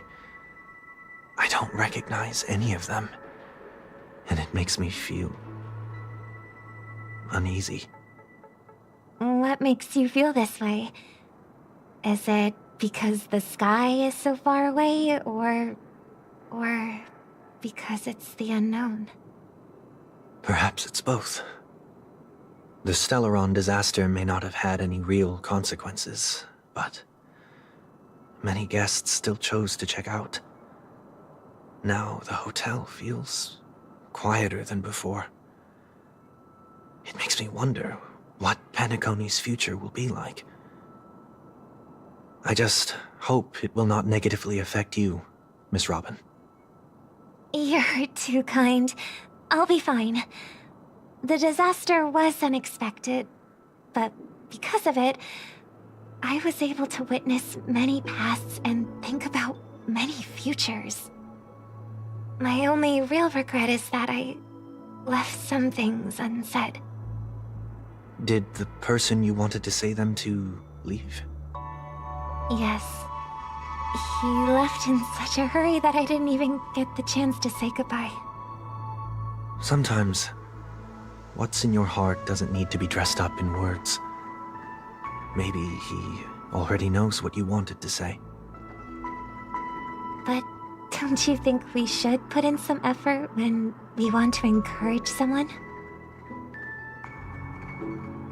If you don't mind me asking, who is it that you wish to encourage? It's someone who experienced failure recently and is about to embark on a long journey. There are many such people on Penacony. Failure is like the setting sun to a dream chaser. It's something that happens every day. I believe they all have the willpower to start anew. Especially after receiving a smile from you, Miss Robin. But he's different. He's stronger than most ordinary people, but because of it, people have this misconception. They think that when he falls, he will stand back up faster than anyone else. Are you saying that's not true? It's not. Because before he stands up again, he will hesitate and agonize for ages over whether that is the right course of action. Failure may be a good thing for someone like that. Being able to reflect on one's actions is a valuable quality to have. You may be right, but I still hope that he'll never change. Why is that? Because I have faith in the person I remember him to be. He may have taken the wrong approach when he failed, but I don't think he had the wrong intentions. We once stood together at the same starting line, but now it's his turn to fly for the stars.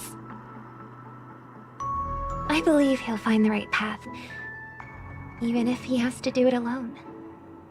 we don't have to soar into the sky together.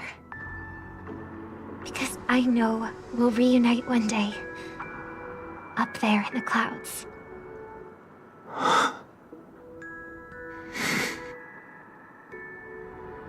I hope so. Miss 1 week, may I ask a favor? There's a jigsaw here I'd like to finish before I leave. If I have a Dreamweaver's help, maybe I'll be able to fill in the missing pieces. A dream jigsaw. I see. I'll do my best. Don't worry if you can't find them. Just think of it as us taking a walk together. I'm still inexperienced, so let's just hope we get lucky. Thank you anyway. I expect the first jigsaw piece will be a part of the starry sky. As for the other piece, I hope it will symbolize wings.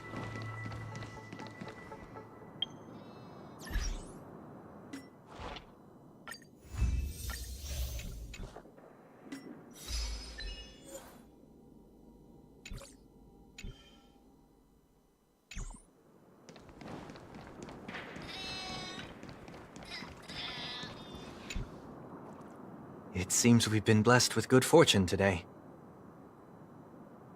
Is this...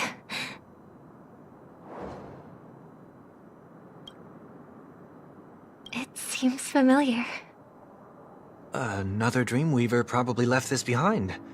It's a habit for this profession. They hope to use these blessings as a foundation for the dreamscape.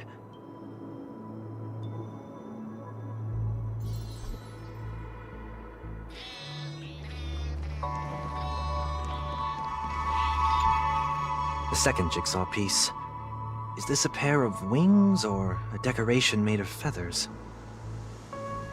Maybe it's somewhere in between the two. It's a pair of broken wings. We should keep looking. It's okay. Let's use this one.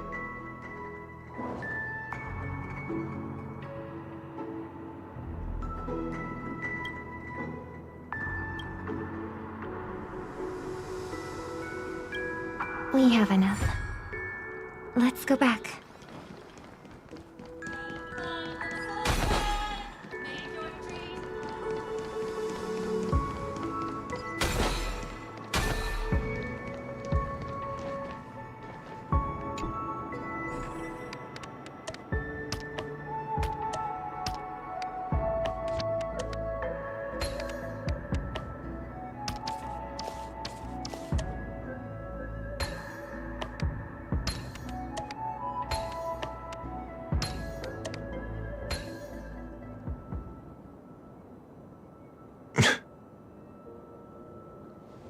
It's done. Have a look.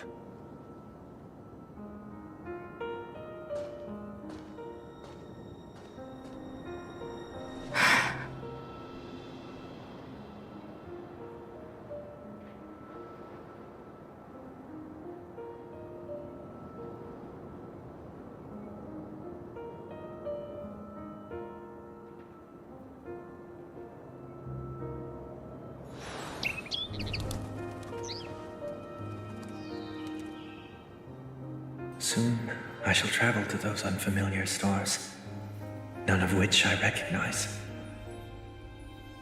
But as long as you continue to gaze upon them from here,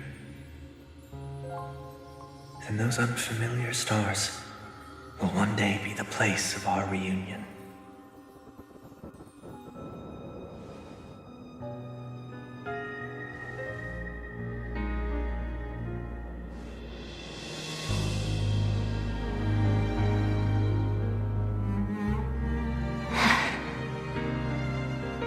You still couldn't bear to say goodbye in the end.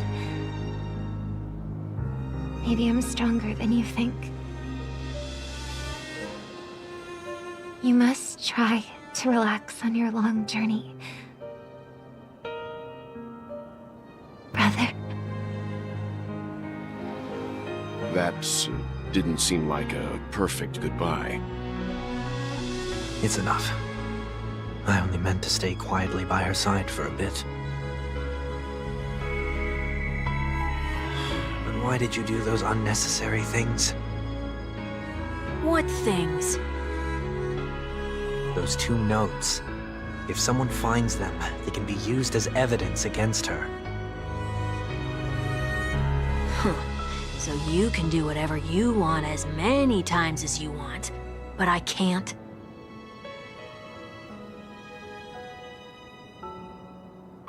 I don't want to live with regret for the rest of my life either. Live with regret. We're almost done saying our goodbyes, right? Yes, we only have one last stop. But before we leave, I have a question I'd like to ask you, Mr. Yang. I'm curious. Why did you become a Nameless? Why the sudden interest? I always had a feeling that you would never give up on someone who needed help. After spending time with you, I'm even more convinced of this assessment. At this very moment, there are countless worlds above the sky still waiting for the arrival of the Astral Express. Yet you and your companions have chosen to stay here. All for an old friend you never knew, and a notorious fugitive. To trailblaze means to forge ahead. Yet, you stop and spend precious time on people just passing by. All the while you believe this is the natural course of action? That's not what I think at all. Besides, the watchmaker also made a similar choice. And because of that, he bid farewell to the Express and never walked among the stars again in his lifetime. Not all journeys lead to the stars. Even if we leave the Express, some trailblazing paths will still continue. You can think of it this way. The title of Nameless doesn't belong to any one person. Each individual will have their own view of what it means to walk this path and will always try their best, no matter the situation. The goal of my trailblazing is not the unknown world, but every living being who exists under the stars. In my homeland, the name Welt means world.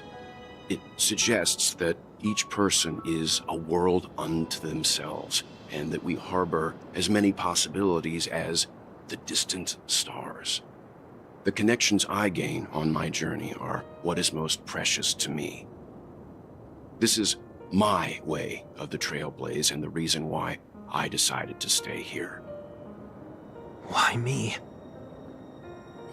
Like I said before, I left my home in a hurry too. I know how you feel right now. I also know that a person will only be able to truly face themselves once they've decided to say goodbye to their past, the same way you're doing right here, right now. There was never a third person with us, was there? I told you he'd find out. I should have known nothing could escape your keen eyes. Since you already know 1 week's secret, there's no need for me to build up suspense. Let's go.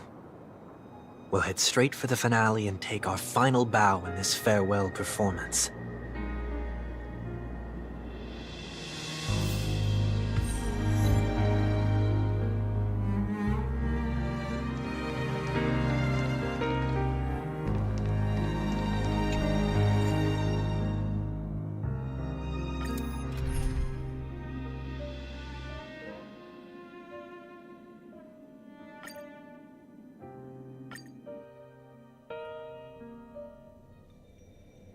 I know you can hide your appearance, but trespassing on restricted family grounds is still a bold move. Don't worry, I won't take too much time.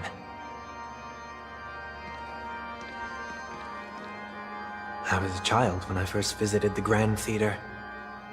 I remember seeing the light behind the curtains from here, and believing it to be the morning star guiding me toward the land of the dreams.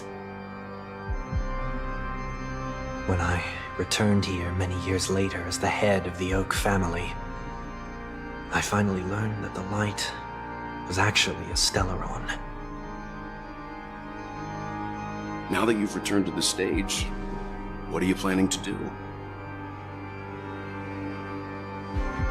Prepare for... Humanity flaps their wings twice as they complete their journey. Once when they are born, and once when they die. In order to flap my own wings and soar again.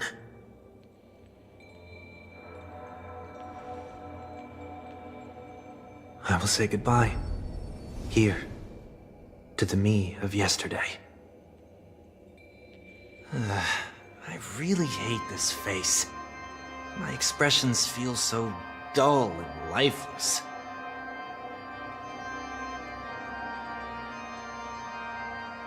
I see. That explains why something always felt off about your appearance. The halo above your head that symbolizes the harmony, it's been missing since the moment we reunited. It's true that this ring was bestowed upon our people by the heavens, but that doesn't mean it can't be thrown away. While I was in the gallery of thoughts, at the entrance of the dream, I chose to completely sever the halo from myself. Why? I am a fugitive, after all. I must remove any chance of being detected by the family. Another reason is to feel pain. A pain like falling from the sky with broken wings that can keep me awake. This is how I can cast aside all the blessings of the harmony and the order and, for the first time in my life, enter the sweet dream as an ordinary person. Is that also how Mr. 1 Week came into this world? No. You wouldn't believe the real story even if he told you. He was born from an accident, one that you're actually quite familiar with. It was that try not to laugh challenge. Quite embarrassing, to be honest. I was roaming around as an ordinary person when I unfortunately fell into that Pepeshi's trap. The prank that fragmented Miss Ting-Yun also divided my fragile self into two. Are you saying that he's a part of you? That's quite surprising given that you two look nothing alike. You could say he's another possibility of me. I too was once a child, with aspirations buried deep within.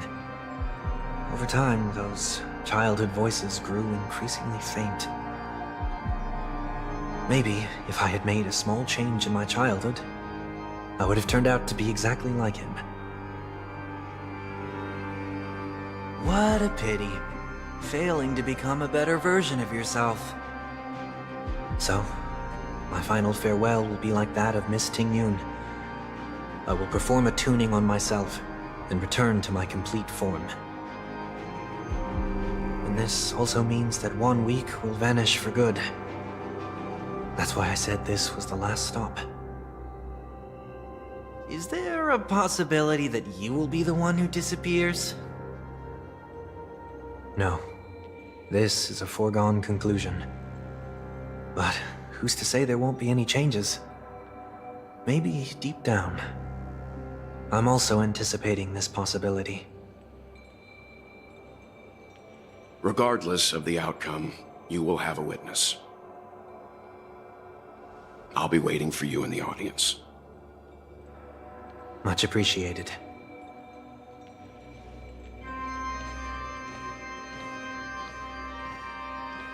Now, shall we begin? Anticipating this possibility you've really changed. In the past, you wouldn't have tolerated any noise at all. I'm about to embark on an unknown journey where it will be impossible to maintain my orderly life. I will have to navigate unexpected surprises, much like today. You're not ready at all, are you? I feel unsettled, maybe even scared. Ever since I left Penacony, I could no longer control everything. Don't flatter yourself. You can't control anything. But isn't that how it is for most people? My fear of the unknown may be a weakness, but your presence has shown me that surprises aren't always bad. Meeting you has been a great help to me, and I'm glad to have discovered this side of myself. I also feel grateful for the opportunity to tell you this in person.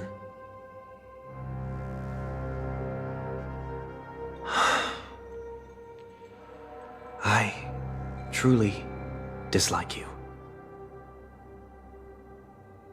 What? Are you sure you didn't mean the opposite?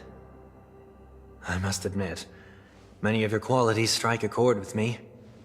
There are times when I want to joke around, freely express my thoughts, or openly share my dislike of a person. Or my fondness. I want to tell her that I love all her songs. Then go for it, Sonny. You always talk about locking the bird in the cage, but you're the one who's trapped. Look at yourself. Besides discipline and hesitation, there's nothing else in your life. If you continue living like a slab of marble, you'll break into pieces when you fall. But I won't become like you. I simply can't. I dislike people who are frivolous. It makes me uncomfortable to even emulate them. If I fail, I will still uphold my principles, such as decorum and stateliness. As for the harmony, my stance remains the same. Whether it's you or the paths, if what I once doubted, or even opposed, becomes the force I must rely on in the future, then this time, my true heart will guide the tuning. I'll leave it to you.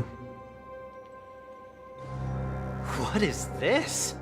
Leaving your fate entirely up to a coin flip? This isn't like you at all. Did you lose your mind after being run over by the Express? Or were you possessed by that IPC gambler? Failure is always the best teacher. To save more lives, you must first understand what they live for and what they die for. The best way to achieve this is through personal experience. You see? I'm already starting to make changes. Whether it's us merging or one of us disappearing, I'll leave the tuning to fate, and see if I can embrace all that I detest. Only then will I truly be able to walk among the living, in their world. But what if you can't do it?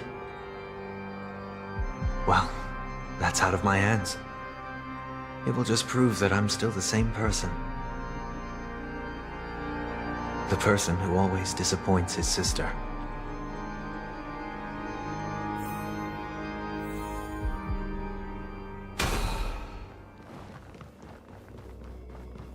Falling is just another name for flying. That's why I rejoice at my broken wings. Step into the mortal world to see how it truly is. Then, be born as a human and die as one. Cat and mouse time! A day of peaceful repose.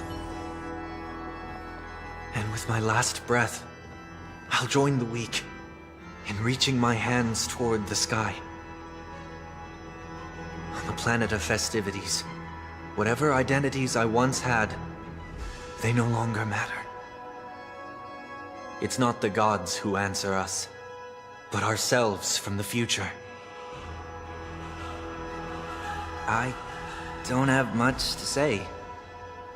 But, as it's time to part ways, here's one last piece of advice. When telling jokes, be sincere. Don't sweat the details, and above all, don't explain them every time.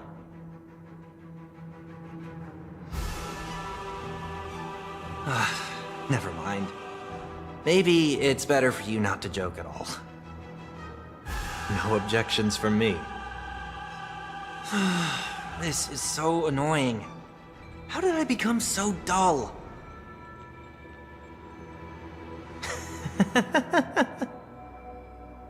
Well, despite everything, try not to be too hard on yourself. There will always be people who are sad.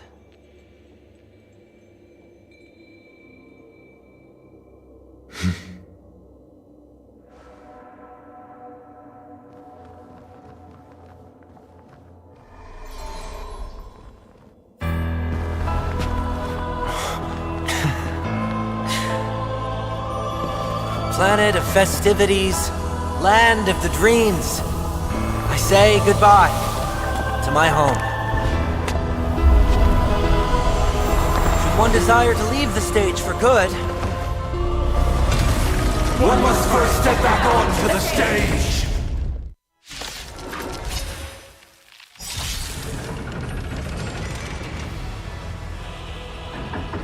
As expected, the trickiest thing is tuning yourself.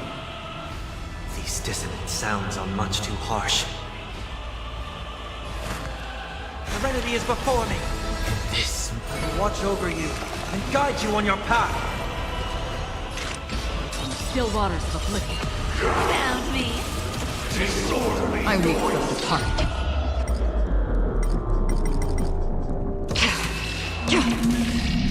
It too shall fall. Again. Echoes of the past. You need not fade away. Follow me. To the stars!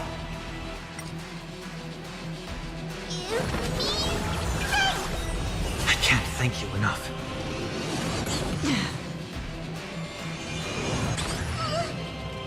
Chorus, a symphony of wishes. All things are part of the melody. I will overcome the thorns. You can't run. Yeah! Disorderly noise. That's bad. We'll pick it up. Did you come here of your own volition? From the still waters of oblivion, I guide the wandering soul. You found me. Disorderly noise. Our cute play session is over. The lie that everyone believes in becomes a reality. Gotcha. I weep for the departed.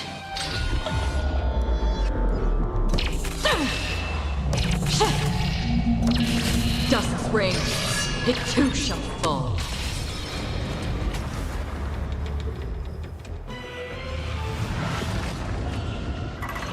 Time has come. Let it be revealed. Is it inevitable for me? Move aside, amateurs. Fiends or devils, I'll crush them all.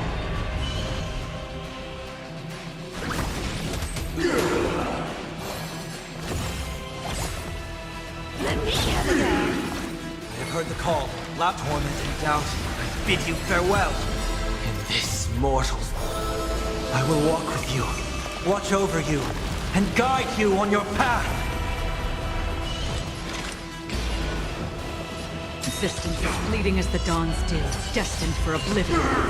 You can't run. Yeah! Noisy.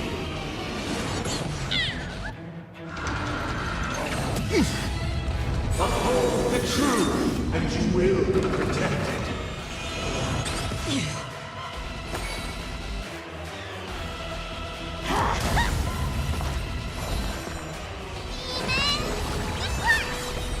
I can't thank you enough.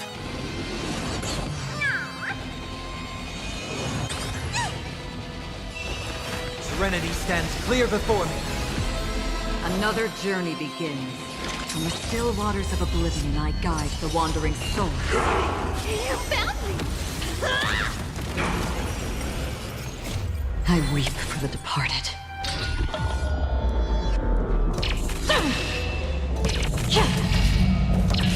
Dusk's reign, it too shall fall.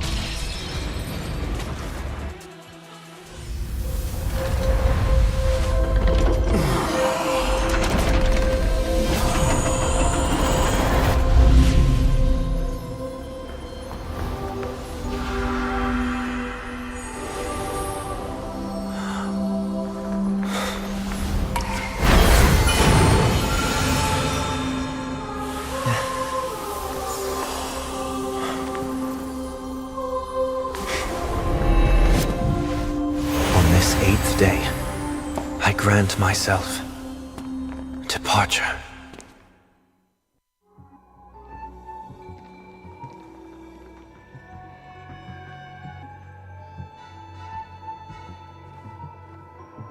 Well, how should I address you now? Mr. Sunday or Mr. 1 Week? Whichever you prefer. He's probably mocking me from inside right now. Thank you for accompanying me through all this, Mr. Yang. This farewell journey has come to an end.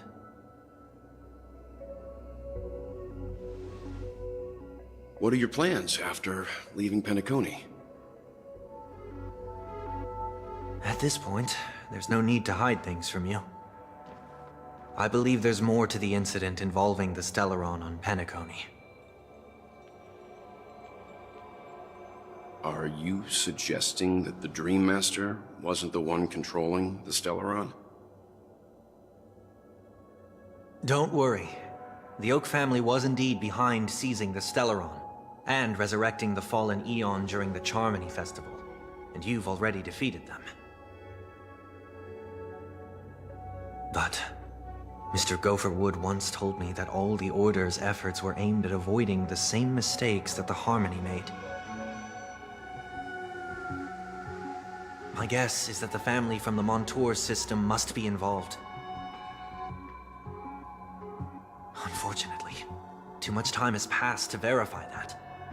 Penacony is just a small territory, and even the family heads with their authority cannot enter the sacred site of the Harmony and inquire about the true will of the Great One. In the worst-case scenario, if Xipe turned a blind eye, how could the strong defending the weak hold up? Mr. Yang, I just want to tell you this. The Harmony has more than one side. They can be the most steadfast ally of the Astral Express, or the most fearsome enemy. Well, thank you for being honest with me. The efforts of the crew on Penacony were driven by the same concern. After all this, the Harmony and the Preservation will keep the situation on the planet of festivities in balance.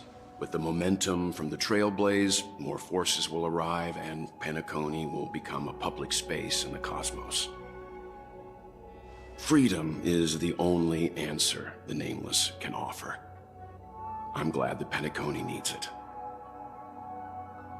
You and I both strive for a peaceful society, even if our reasons are different. And you've gone even further than I have. If not for our paths, perhaps you and I wouldn't be in opposition.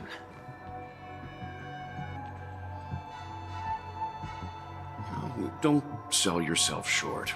We're not fundamentally opposed. Otherwise, you wouldn't have shown me mercy in front of the Dream Master. This shared journey is my way of repaying you.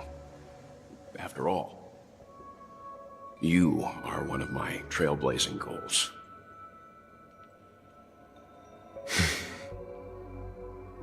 About that, you've given me many insights as well. Humans are the measure of everything, and no one is the sole savior. Creating a paradise remains one of my lifelong ambitions. As I move forward, I realize I must build it brick by brick. Therefore, I have a request that I hope you'll consider.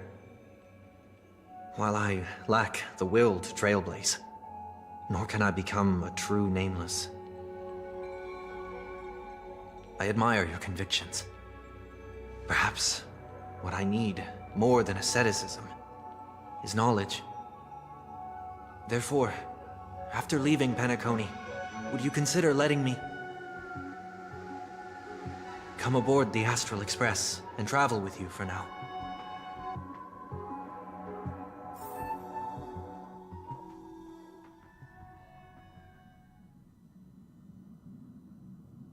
So this is why I brought him here.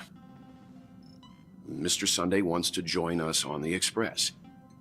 Of course, I can't make that decision alone. But if you didn't support this idea, you wouldn't have brought him back. Welt, I trust your judgment. If someone is willing to join us on our journey, the Express will be open to them. But this time is a bit different. Before making any decision, I want to hear what you think.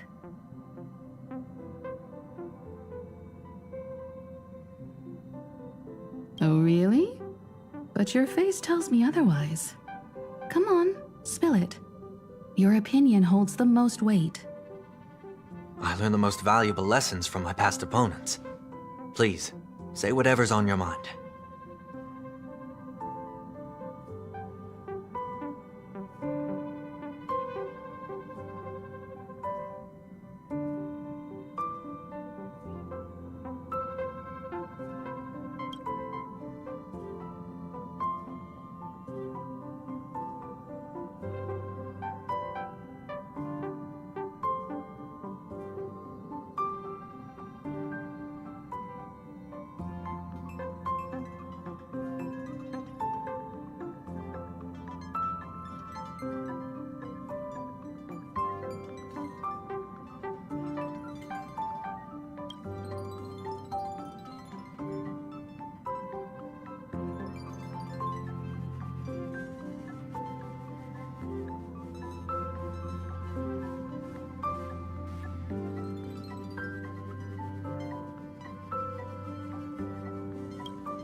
Well, he's just traveling with us, not an actual member of the Express crew yet.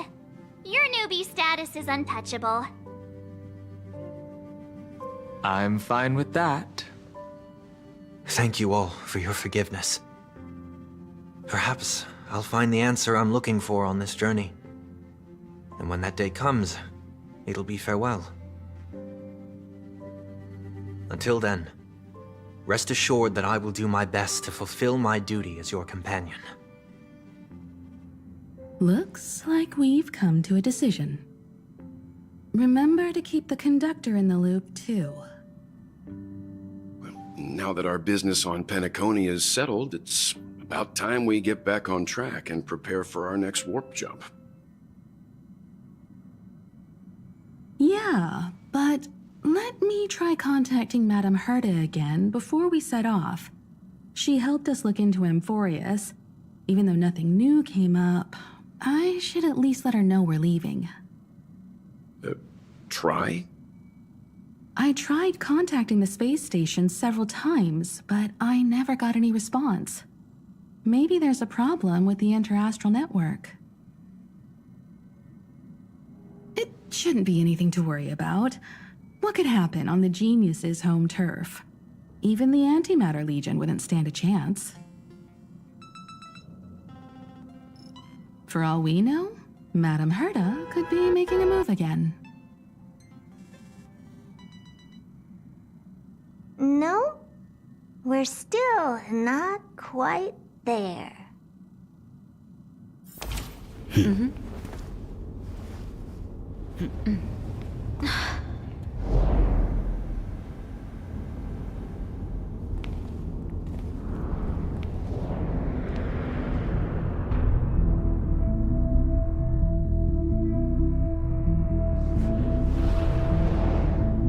Indeed, this is only a minor ripple that no one will ever notice.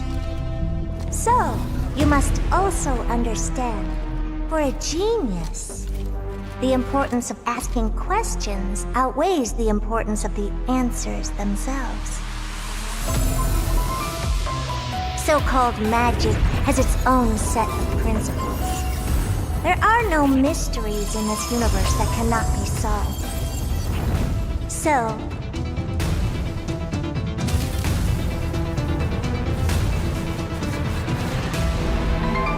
all-seeing presence, I ask you this. What is divinity?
Unite our goals.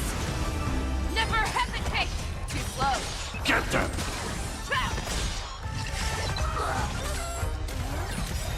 From still waters of oblivion.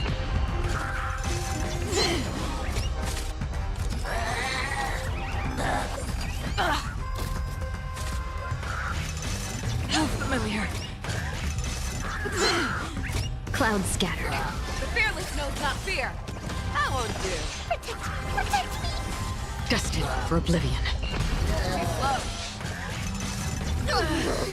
Dream vanished. Never hesitate! I weep for the departed. It too shall fall. I won't do. Forever triumphant! Victory is inevitable! Share good fortunes. Get there! Too slow. On the still waters of oblivion. Clouds scattered. The fearless knows not fear. I weep for the departed. It too shall fall. I won't do. Forever triumphant! Victory is inevitable! Dream vanished. Never hesitate! Too slow.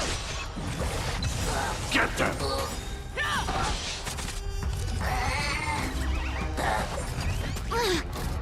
Destined for oblivion. I weep for the departed. It too shall fall.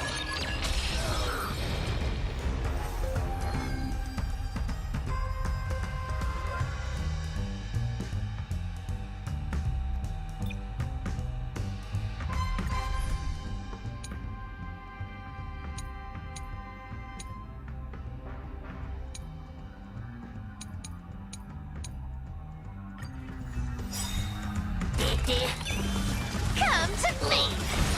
Get them! You can't run! On the still waters of oblivion. Existence is unity.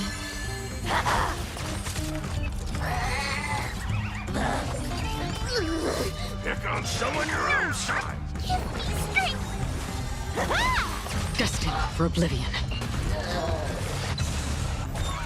Found me! Get them! You can't run! On the still waters of oblivion. I weep for the departed. It too shall fall. With enough believers, lies become reality! Gotcha! I'll take it all! Get them! Found me!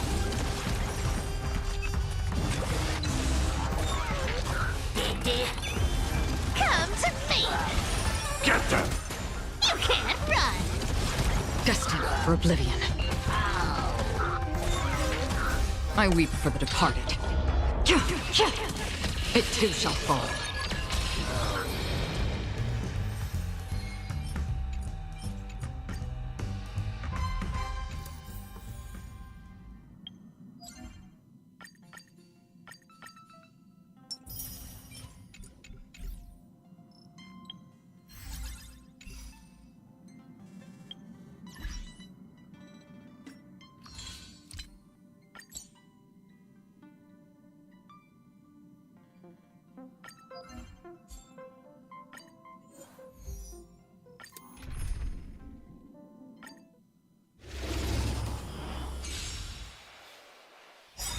You want to take advantage? I'll take it all! Get them! Found me!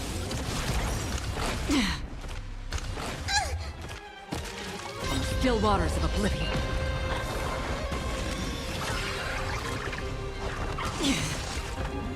Eternal. Protect me! Destined for oblivion. You can't run!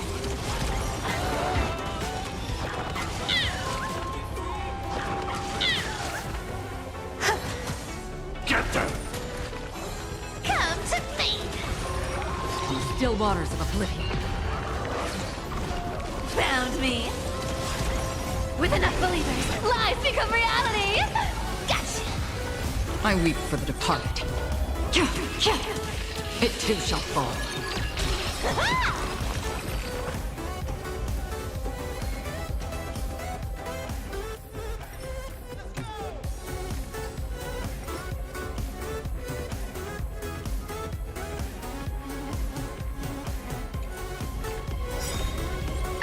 take it all.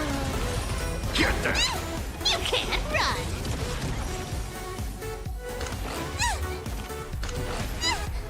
Destined for oblivion.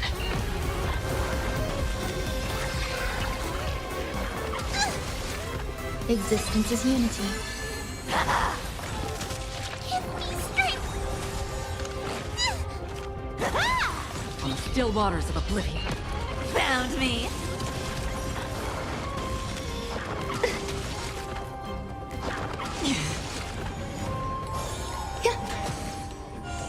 Get there! Come to me. Destined for oblivion. You can't run. All will be swept away by the wind. With enough believers, lies become reality. Gotcha. I weep for the departed. It too shall fall.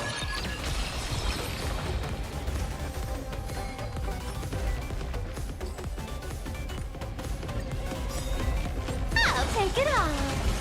Get there! Found me. Enjoying yourself? Fiends or devils, I'll crush them all! Again? On the still waters of oblivion.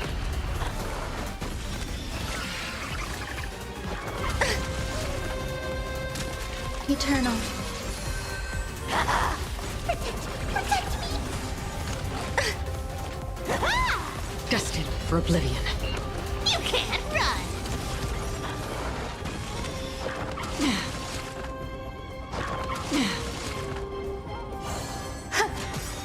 Get them! Come to me. On the still waters of oblivion. Found me. All will be swept away by the wind. With enough believers, lies become reality. Gotcha. I weep for the departed. It too shall fall.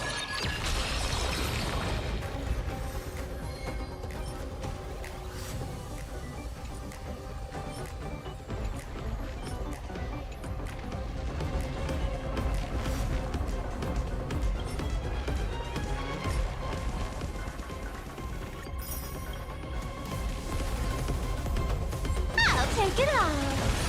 Get there! You can't run.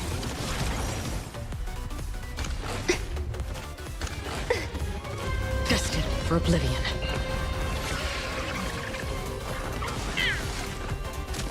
Existence is unity. Give me strength. Amateur. On the still waters of oblivion. Found me.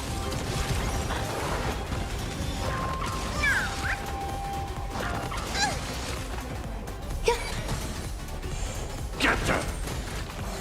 Come to me. Destined for oblivion. You can't run. I weep for the departed. It too shall fall. With enough believers, lies become reality. Gotcha.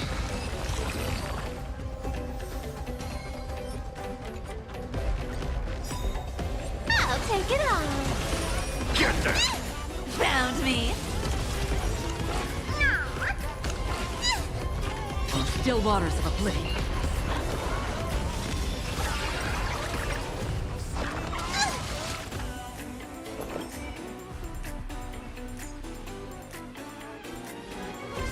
Eternal.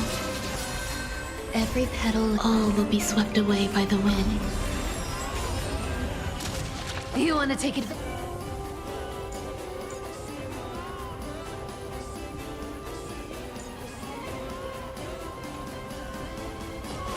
Come to me. Protect me. Enjoying yourself? Destined for oblivion. You can't run.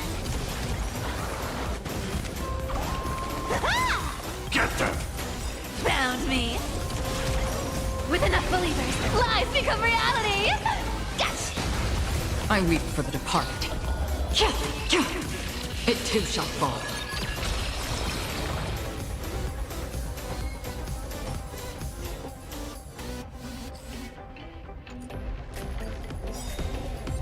take it off. Get them! You can't run. Fiends or devils! I'll crush them all! Again? On the still waters of oblivion.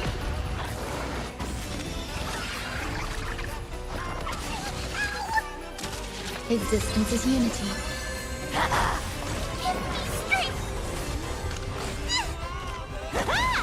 Destined for oblivion. Found me.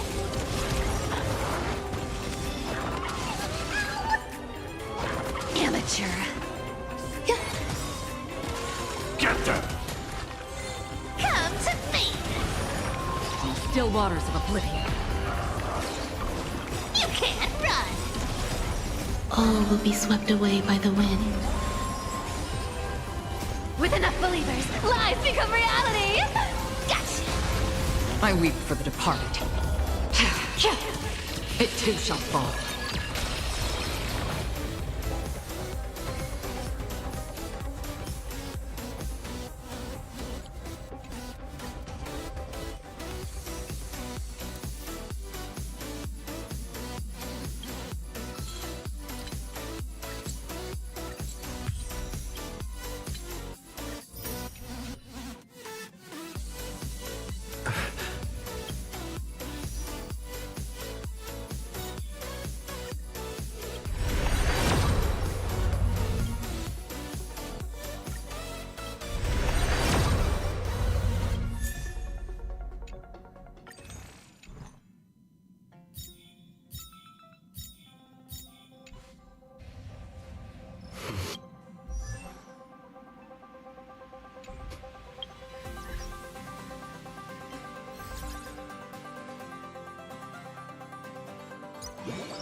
A day of peaceful Cool it.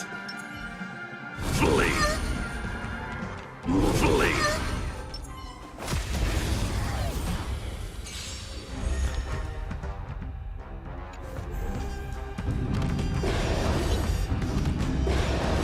We're in trouble now.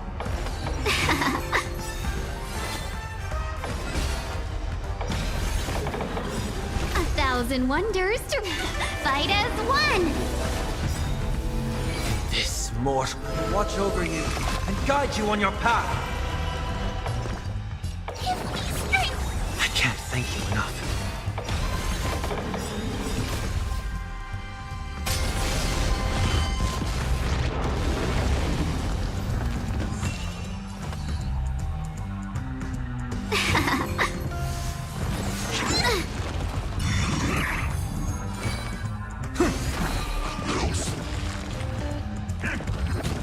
You'll pay for that. I'm scared. Stay put!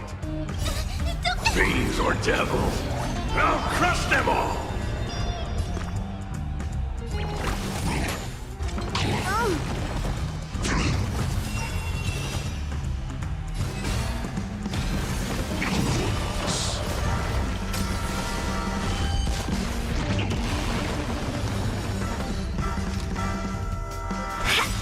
I'll overcome the thorns. Serenity is before me.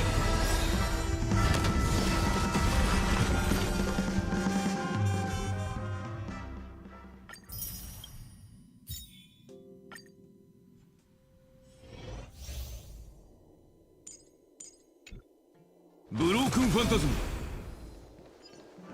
Broken Phantasm.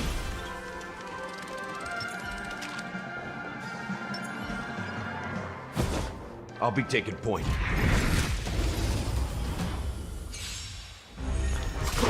Send them!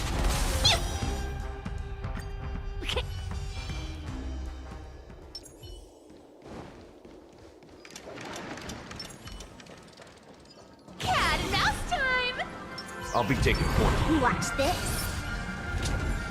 Broken Phantasm.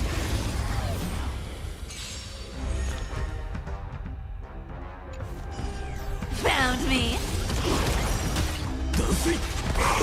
It smells of money. Come to me. You can't run.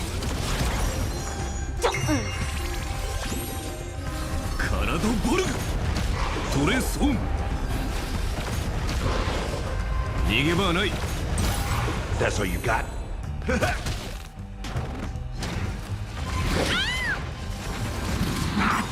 You want to take advantage? Let's play for a while.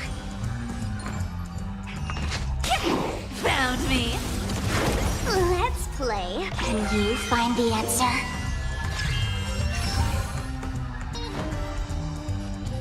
How's this taste? 頼りになるな。いい判断だ。 Nice, like my friends. Indulge yourselves! Our cute place with enough believers, lies become reality! Gotcha! I am the bone of my soul. Steel is my body, and fire is my blood. I have created over 1,000 blades, unknown to death, unknown to life. Have withstood pain to create many weapons. Yet, those hands will never hold anything. So, as I pray, unlimited blade works. I'll take it all.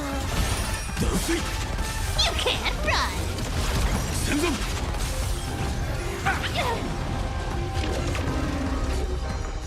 Feeling spiffy? 懲りないやつだ。からひゃトレソン。That's all you got? It ain't over. Don't fight so I can... I'll go easy. 私の番か。カラドボルグ。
Such a peaceful spot.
There's something fun over there! Come on, let's go!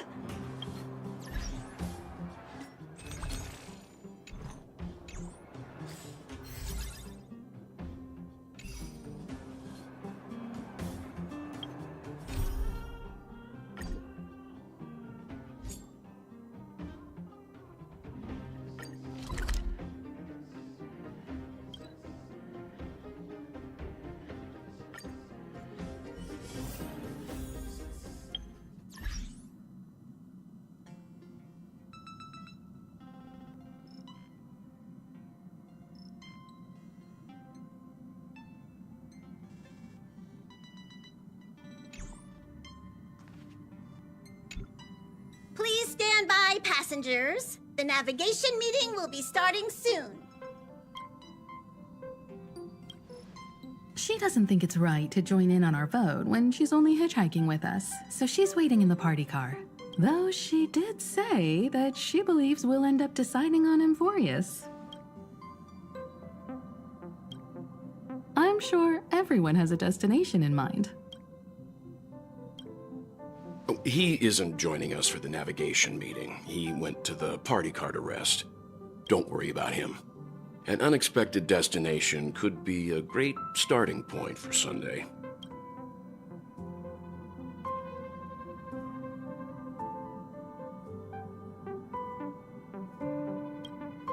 Laid back? That's not exactly a word I associate with him. Since everyone's here, Pom-Pom will start presenting our options. First up is the oceanic planet of Lushaka. Mr. McHale's homeworld. Lushaka was hit by rising sea levels after the Stellaron disaster, though I'm not sure how things are on the planet now.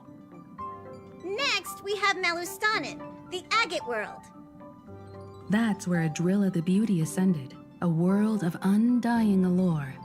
It's also said to be one of the initial sites of the Stellaron disaster. Probably not the safest choice. Given the Express's fuel situation, it's worth us thinking through our options carefully. And finally, the most adventurous option, the Eternal Land, Amphorius. Ah, planet not recorded in the databank, and a world even Achivilius never set foot on. But if this trailblazing expedition works out, it could solve our fuel problem.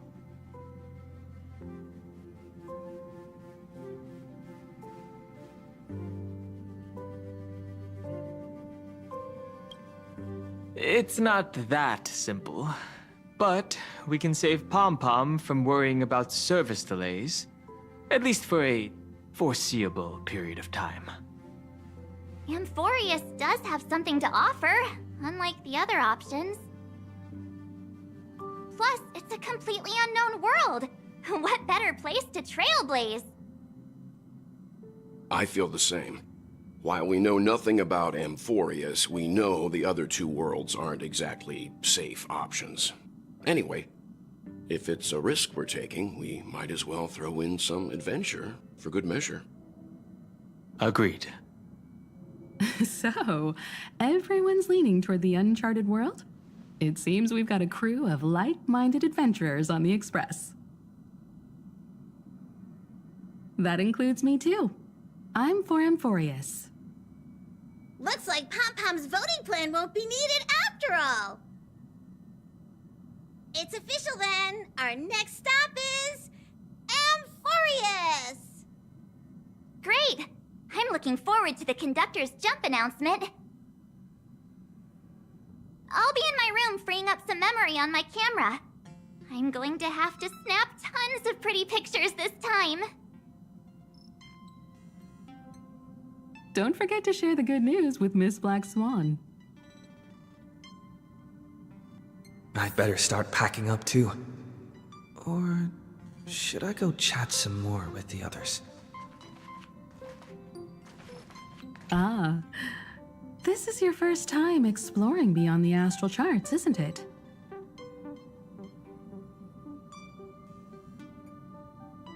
Maybe not for Pom-Pom. And worlds that have been mapped on the astral charts also present new surprises from time to time. But we'll be fine. Let's just say I have a backup plan. I'll reveal it when the time comes.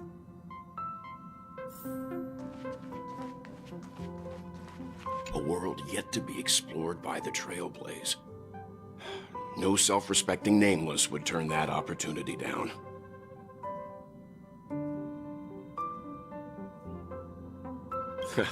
This is Akivili we're talking about. In the first instance, every one of their stops was a world no human had ever set foot on. The Astral Express has always traveled along the silver rail laid down by Akivili, so we don't normally get to venture into a world beyond the knowledge of the Trailblaze. But this time, we might just get the chance to add a brand new stop to the astral charts. I don't mind telling you, I'm a little excited.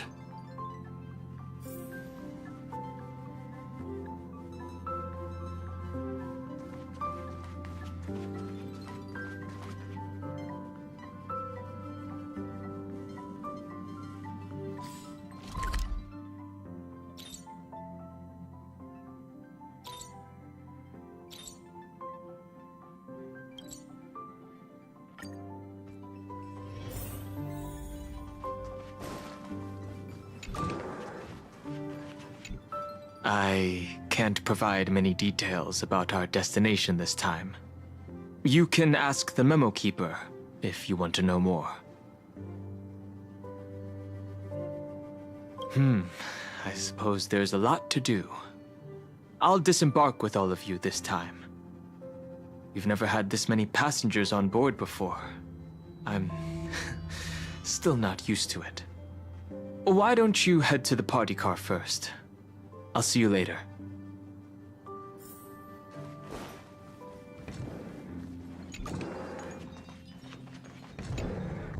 Oh, hey, great timing! I just turned on my camera and was looking through some old photos. Can I ask you something? What's your favorite part of a journey? From start to finish?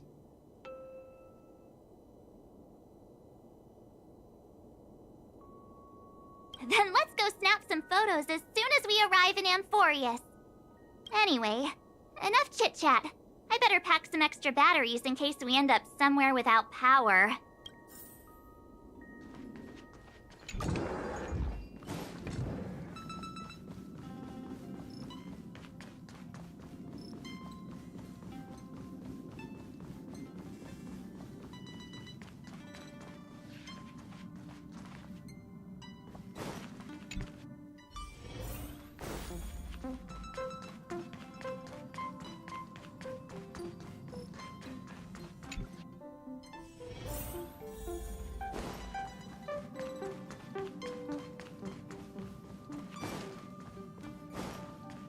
The conductor doesn't allow me to serve. Looks like you've decided on your next stop.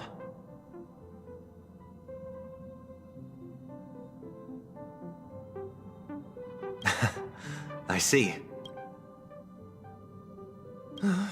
Those who embark on a long journey simply need to set off. I look forward to the journey ahead.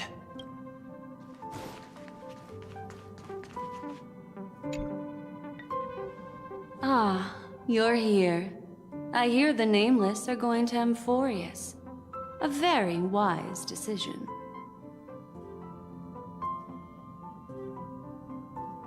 Memo Keepers traverse the worlds only to collect precious memories.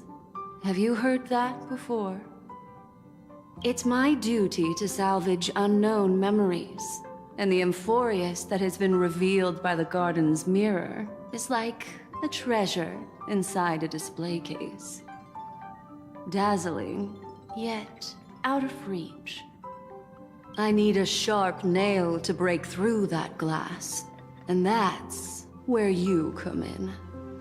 Only through trailblazing can we reach the heart of Amphorius, cut through the thick mist, and bring the world's memories back to light. I trust you won't disappoint me.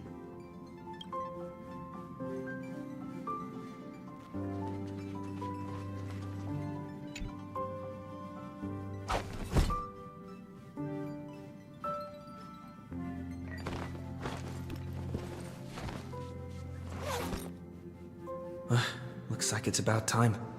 I should go find a spot to take in the views during the warp. I trust you won't disappoint me.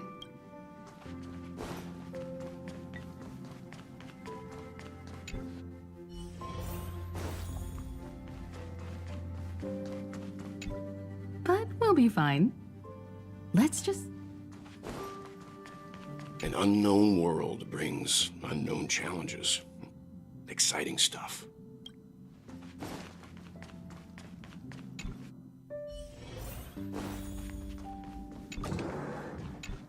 Why don't you head to the party car first? I'll see you later.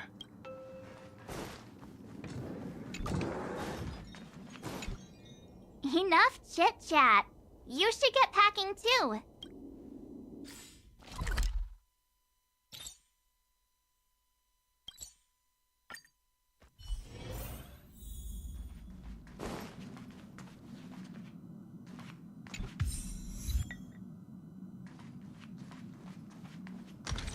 According to the... Welcome home, dear Nameless.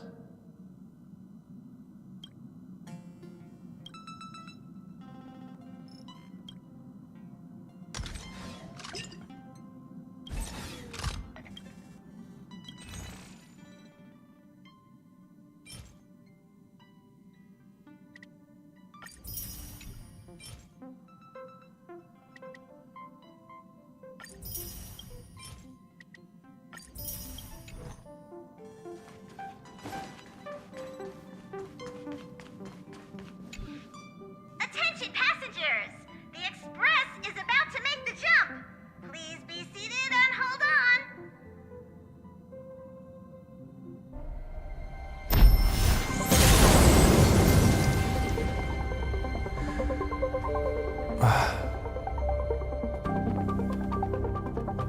There's nothing there. Confusing.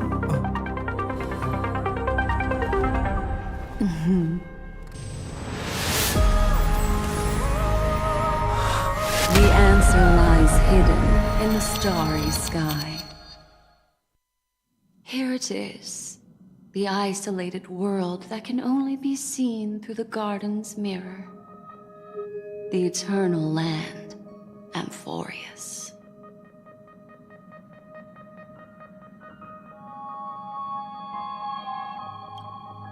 As you can see, Amphorius is surrounded by a mass of chaotic matter that conceals it from the outside world. Nearly. Conventional interstellar travel can't detect its presence, let alone pass by or land on the planet. Yet the garden caught a glimpse of this place, and along with it, discovered ever-shifting traces. 3 paths interweave and fetter Amphorius, co-authoring the fate of the world. Ordinary pathstriders aren't known to leave traces in the mirror, so if what you said is true, then this isolated star system must be home to at least 3 beings comparable to emanators. I would even go as far as to say, eons themselves. For a world to have nurtured such marvels, yet still remain unheard of throughout the cosmos? Now that is hard to fathom. We already know one of the 3 paths to be the erudition. I can reveal the second. In fact, you've all seen it just now. It's the remembrance. I see. Then it makes sense that a messenger of the garden would be capable of unveiling Amphorius for us. What about the final path? Unfortunately, fate is keeping the 3rd path a mystery. I don't know what it is either. Hidden beneath the brilliance of erudition and remembrance, yet possessing enough power to rival the other 2 paths. It could be the equilibrium, the enigmata, or perhaps the permanence. I have no clue at all. This white ribbon of light encircling Amphorius might very well be a product of the 3 interwoven paths. Only when path striders of the Trailblaze enter the center of the vortex will its true nature be revealed. Still, we know far too little about the planet. What's more pressing is finding a suitable landing site. We could end up over an ocean, in a vacuum without oxygen, or worse yet, in the middle of a lava field.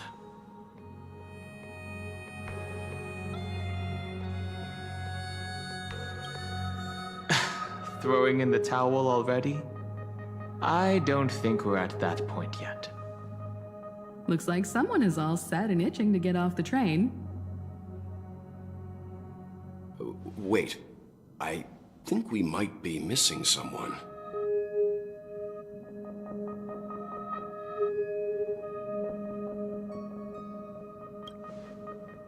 Very funny. But seriously, where's March 7th? She said something about her camera before going back to her room. I haven't seen her since the warp. That's not like March. She's usually the most excited about expeditions. Let's drop by her room. Is March 7th okay? Something feels off. Please, all of you go ahead without me. I'll join you later. Let me know if there's anything I can assist with. I'll do whatever I can.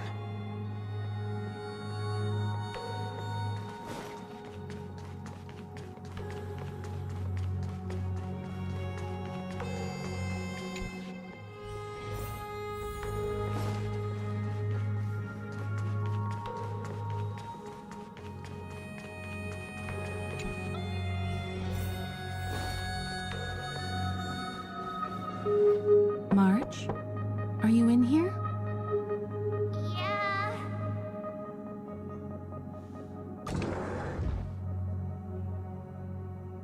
Sorry, guys. I don't know what's wrong. I just feel really weak after the warp.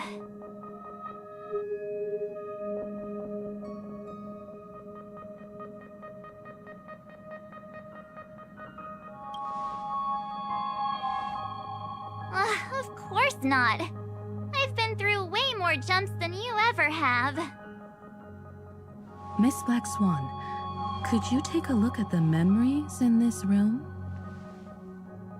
Gladly.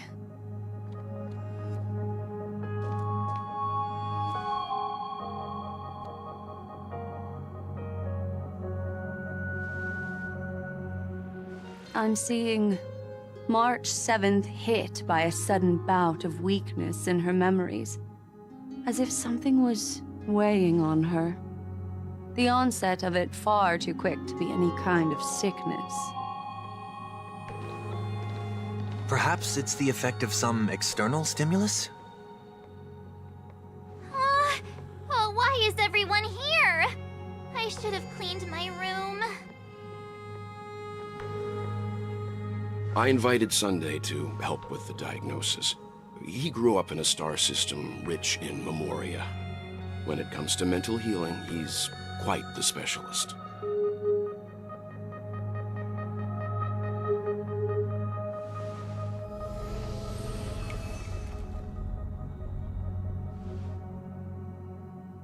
You've all been to Penacony before. I presume you are aware of how some might find themselves in a synesthesia dreamscape after warping to Asdana. I'm guessing this is something similar. Miss March appears to be affected by a certain external stimulus. Perhaps a path, an eon, or even Amphorius itself. I agree. That's likely the case. Why is she the only one affected? There's no way to tell at this point. It could just be a matter of time before everyone feels unwell. Before we identify the cause, My suggestion is for Miss March to avoid venturing anywhere near Amphorius.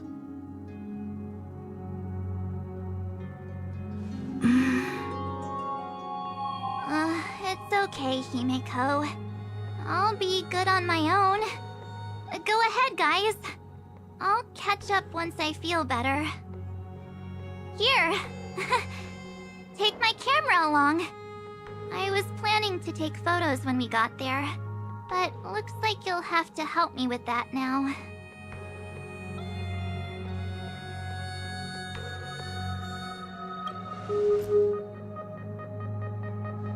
No, not when my hair's messy. And don't drain the camera's battery now. Why don't we take our discussion outside so March 7th can rest? Yeah, you guys go on ahead. Don't worry about me. I'll be back to being my hyperactive and adorable self by the next time you see me. Now, don't forget about those photos, okay? I'll be checking the camera.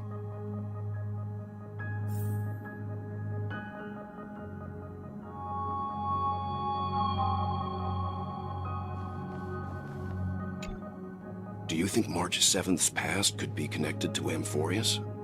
No, that'd be too much of a coincidence. I haven't seen anything related to six-phased ice yet. It's more likely that some kind of energy on Amphorius affected her before any of us. I want you and Don Hung to take the lead in this trailblazing expedition. Are you up for it?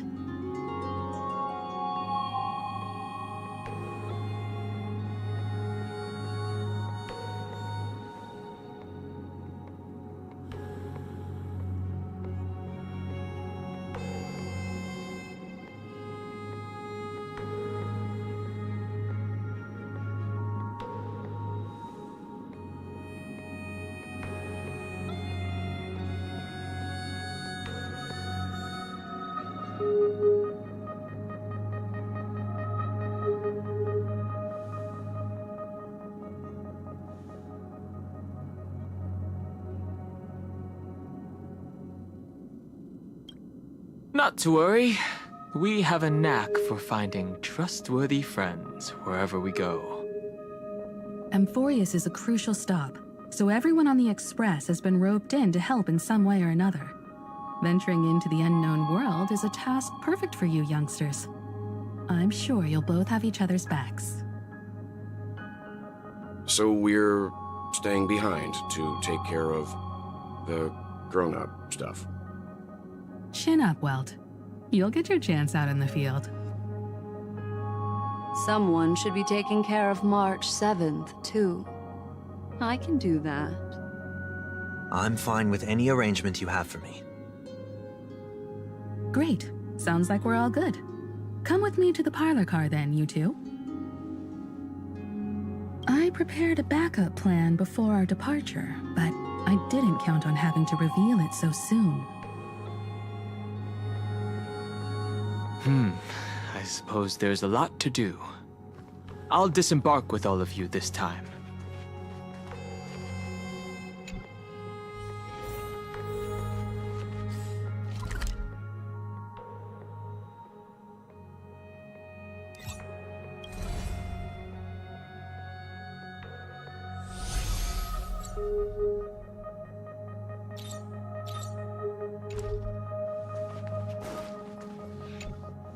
Now that our ground exploration team is assembled, I'll let the conductor reveal our backup plan.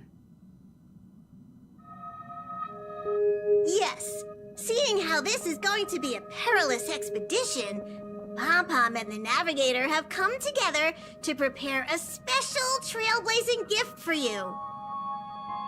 Your very own car!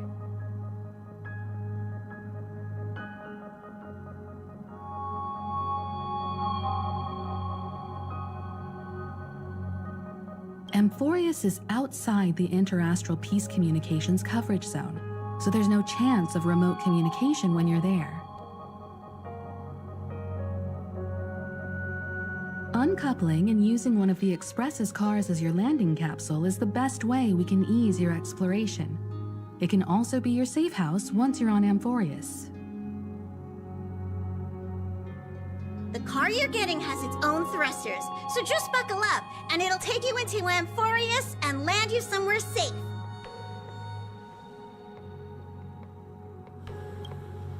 Only in extenuating circumstances. Don't go thinking you can detach cars from the Express every which way, alright? Get going whenever you're ready. Pom-Pom can't wait to hear about your exciting discoveries.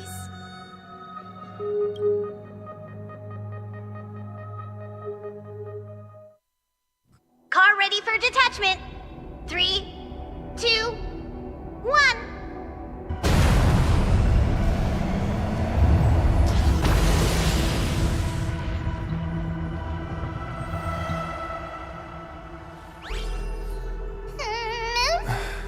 Who's there?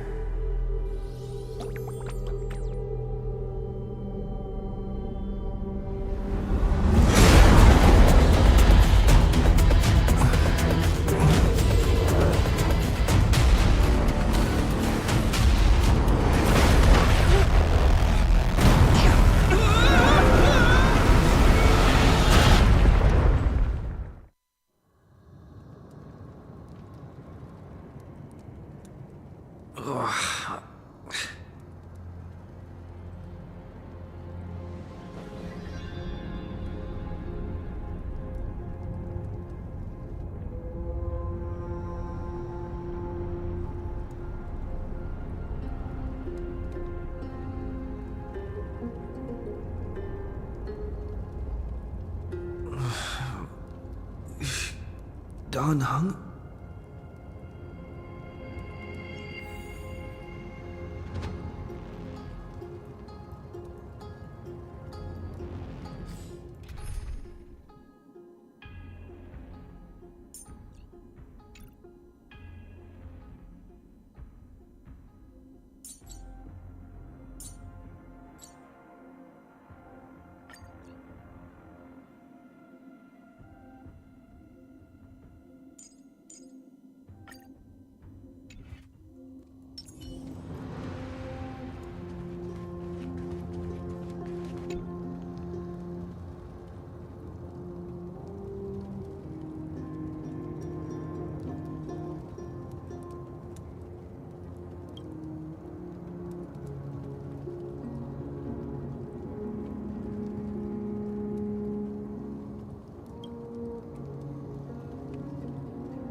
Sorry, Dan Heng.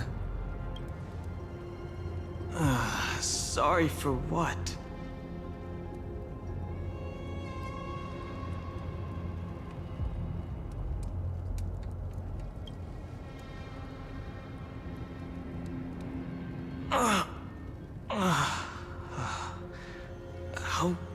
How long were we out for?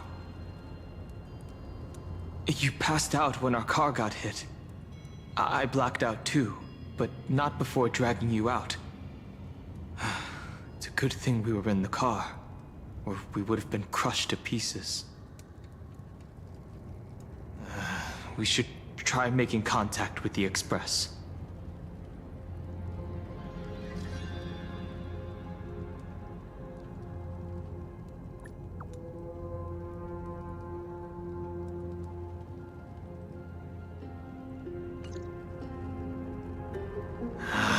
I guessed as much. It's no longer working. Looks like it's just the two of us out here now.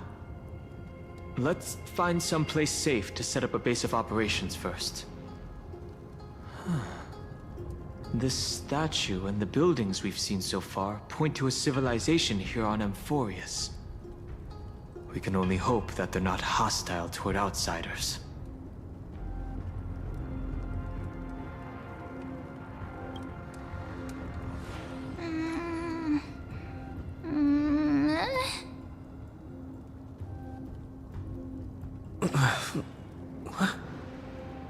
What is it?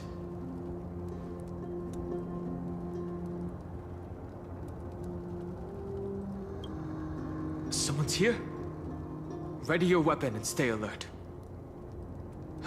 Let's find out what's behind that gate. Stay quiet.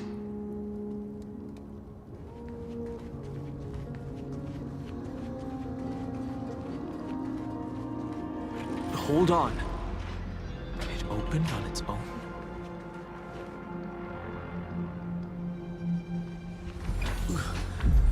Why is it so dark? Is it nighttime already?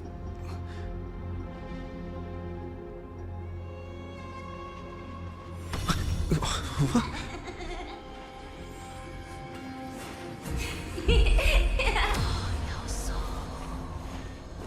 Over there. That pink. There it is again. Is it doing all of this? This phenomenon is hard to explain.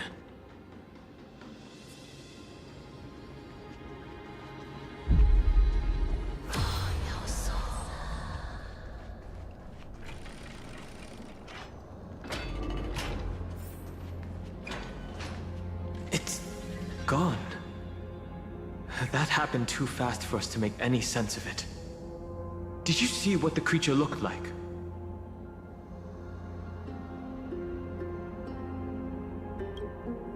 It's unlike any of the known species in our databank. But I guess that's to be expected. We know nothing about Hemphorius after all. Back when we were trailblazing into Eurilo 6, we knew its history and terrain even before arriving on the planet. But with Hemphorius, all we have is whatever little black swan told us about the world.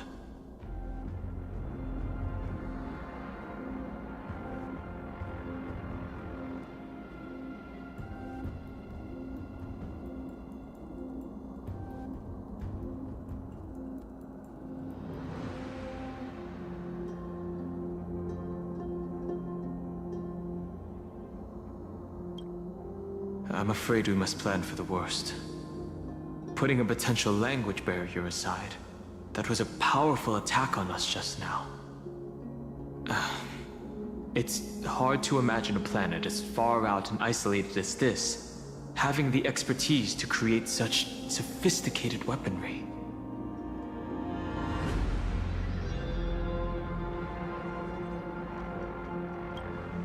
I can't tell for sure. But let's not get our hopes up too high. We can learn and observe as we move.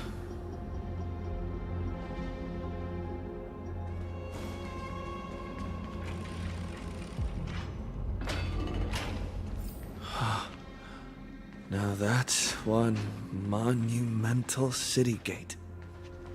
Imposing and somewhat archaic. Could it be a cultural site?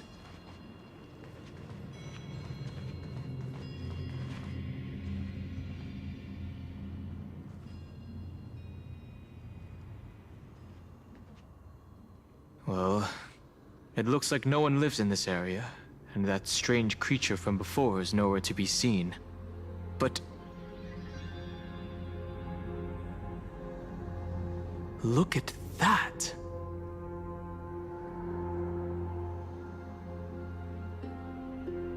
Judging from the prevalence of these colossal structures, this civilization is more than just great engineers and architects.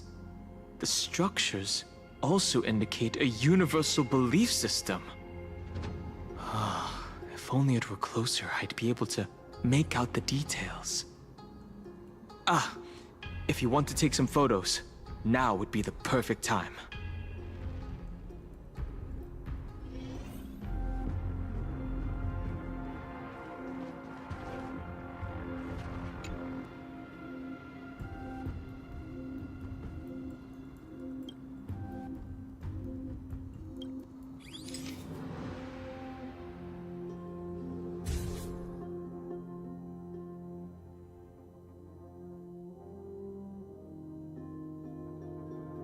Don't forget the city gate, too.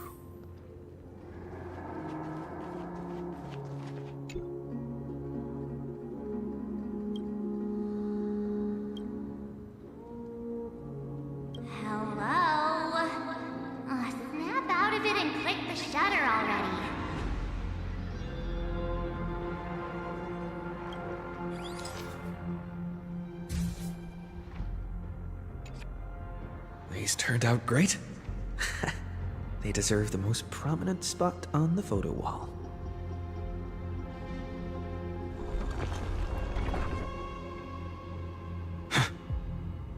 Something's wrong.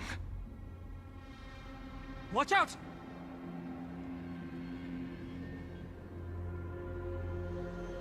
These things aren't breathing. Inorganic life forms? Looks like they want to keep us here. With the dead end and a cliff edge behind us, there's no other way out. We're going to have to fight them. Let's do this.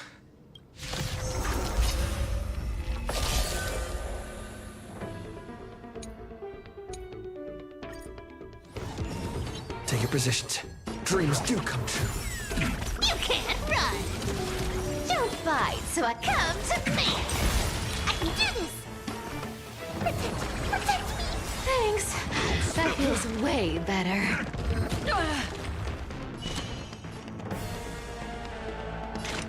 Destined for oblivion. Found me! Did the rhythm get messed up? The mood is... Let the show begin!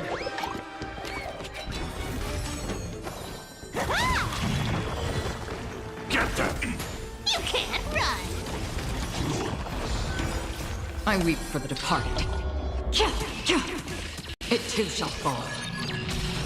Oh, they just keep on coming. How do we break free?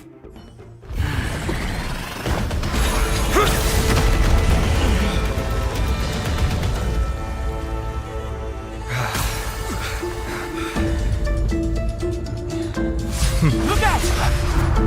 You've got something interesting.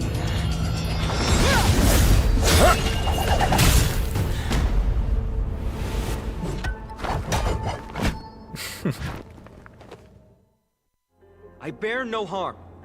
I just want everyone to be safe.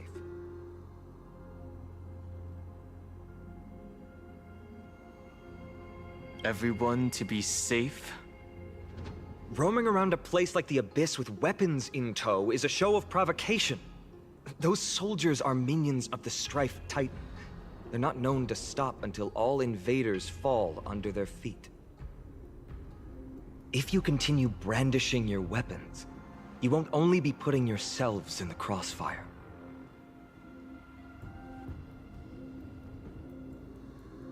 Their looming blades will come down on the heads of the innocent. A civil approach gets your message across all the same.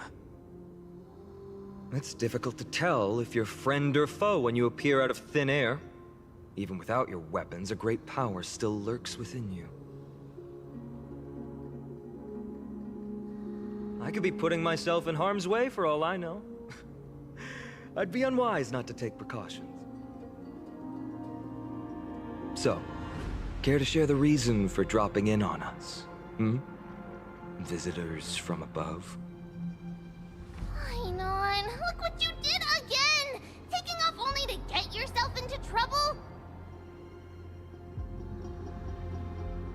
You even ruined his weapon! Now you've really gone and done it. This is no way to be treating strangers! I was just trying to fix our problem in the safest way possible. How is this safe? Hello, friendly strangers. Let's all simmer down and cool our jets. We're all humans here. No need for things to get so heated. Snowy's just worried you're baddies from above, but we know you two are nothing of the sort. Oh, right, you don't know us yet. We are Treeby from Yanisopolis, and this is Snowy.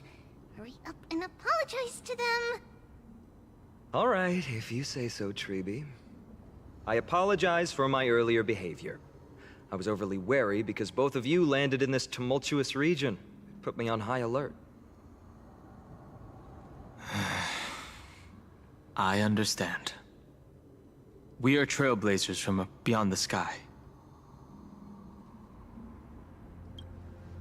Well, there's no point in concealing anything. They saw everything. If they wanted us dead, they wouldn't be standing around talking to us. Not from above the sky, but beyond it. Wow, that's something else altogether. You're lucky you met us then. What do you mean? She means you're lucky because we won't hurt you, but the same can't be said for others. Let's talk somewhere else. You've seen it firsthand, it isn't safe out here. As you saw, there are still many refugees who haven't been freed in the temple. We're here to rescue and escort them to the holy city, Aiyima. They're the reason I had to be absolutely sure you were not here with ill intent, and why I wanted you to put away your weapons. If something were to occur, they would have no way of protecting themselves. I'm Finan, from ID's Elysiae. Sorry if I offended you just now.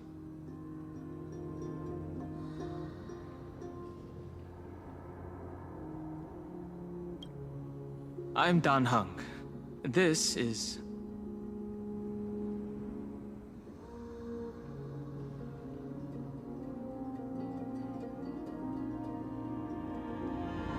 Well, how about that? Perhaps it's fate. Friction really does spark friendships, huh? Here, you can have your weapon back. And here's your spear. Don't worry, this is entirely on Snowy. I'll make sure he fixes it for you.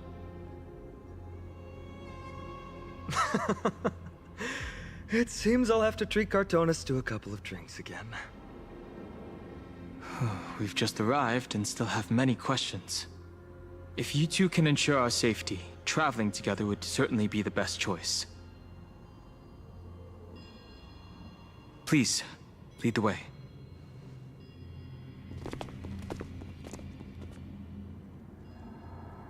How do you view the situation?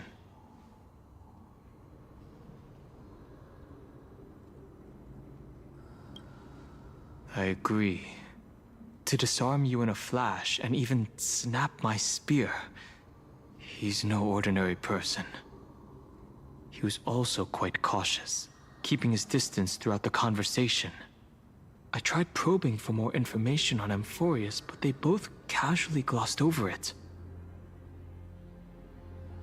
Conversely, I believe this indicates he doesn't believe he can easily subdue us.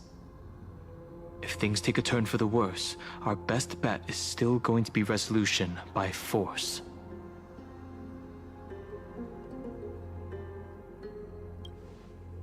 Yes, the timing is suspect too. The spear that destroyed our car is definitely man-made. I suspected they might have staged the encounter, but these refugees, they're clearly not pretending. For now, it's reasonable to assume that they're not on the same side as the attackers. Now, I've been trying to come up with possible theories for that, though the answer still eludes me. Perhaps, like Eurilo 6, Amphorius was served by the Silver Rail eons ago? But the databank would at least have some record on the planet if it were true. The way the girl uses we and us to refer to herself is unusual, too. I doubt it's just a habit of speech. But compared with our other suspicions, sharing a common language is the least of our concerns right now.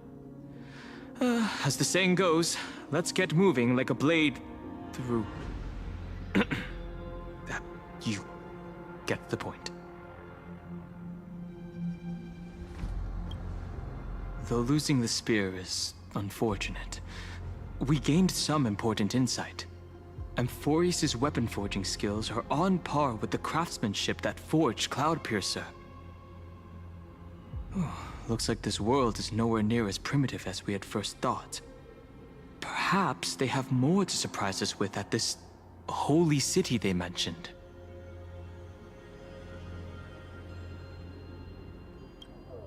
Is someone arguing in the temple? Let's take a look. And remember, keep it friendly.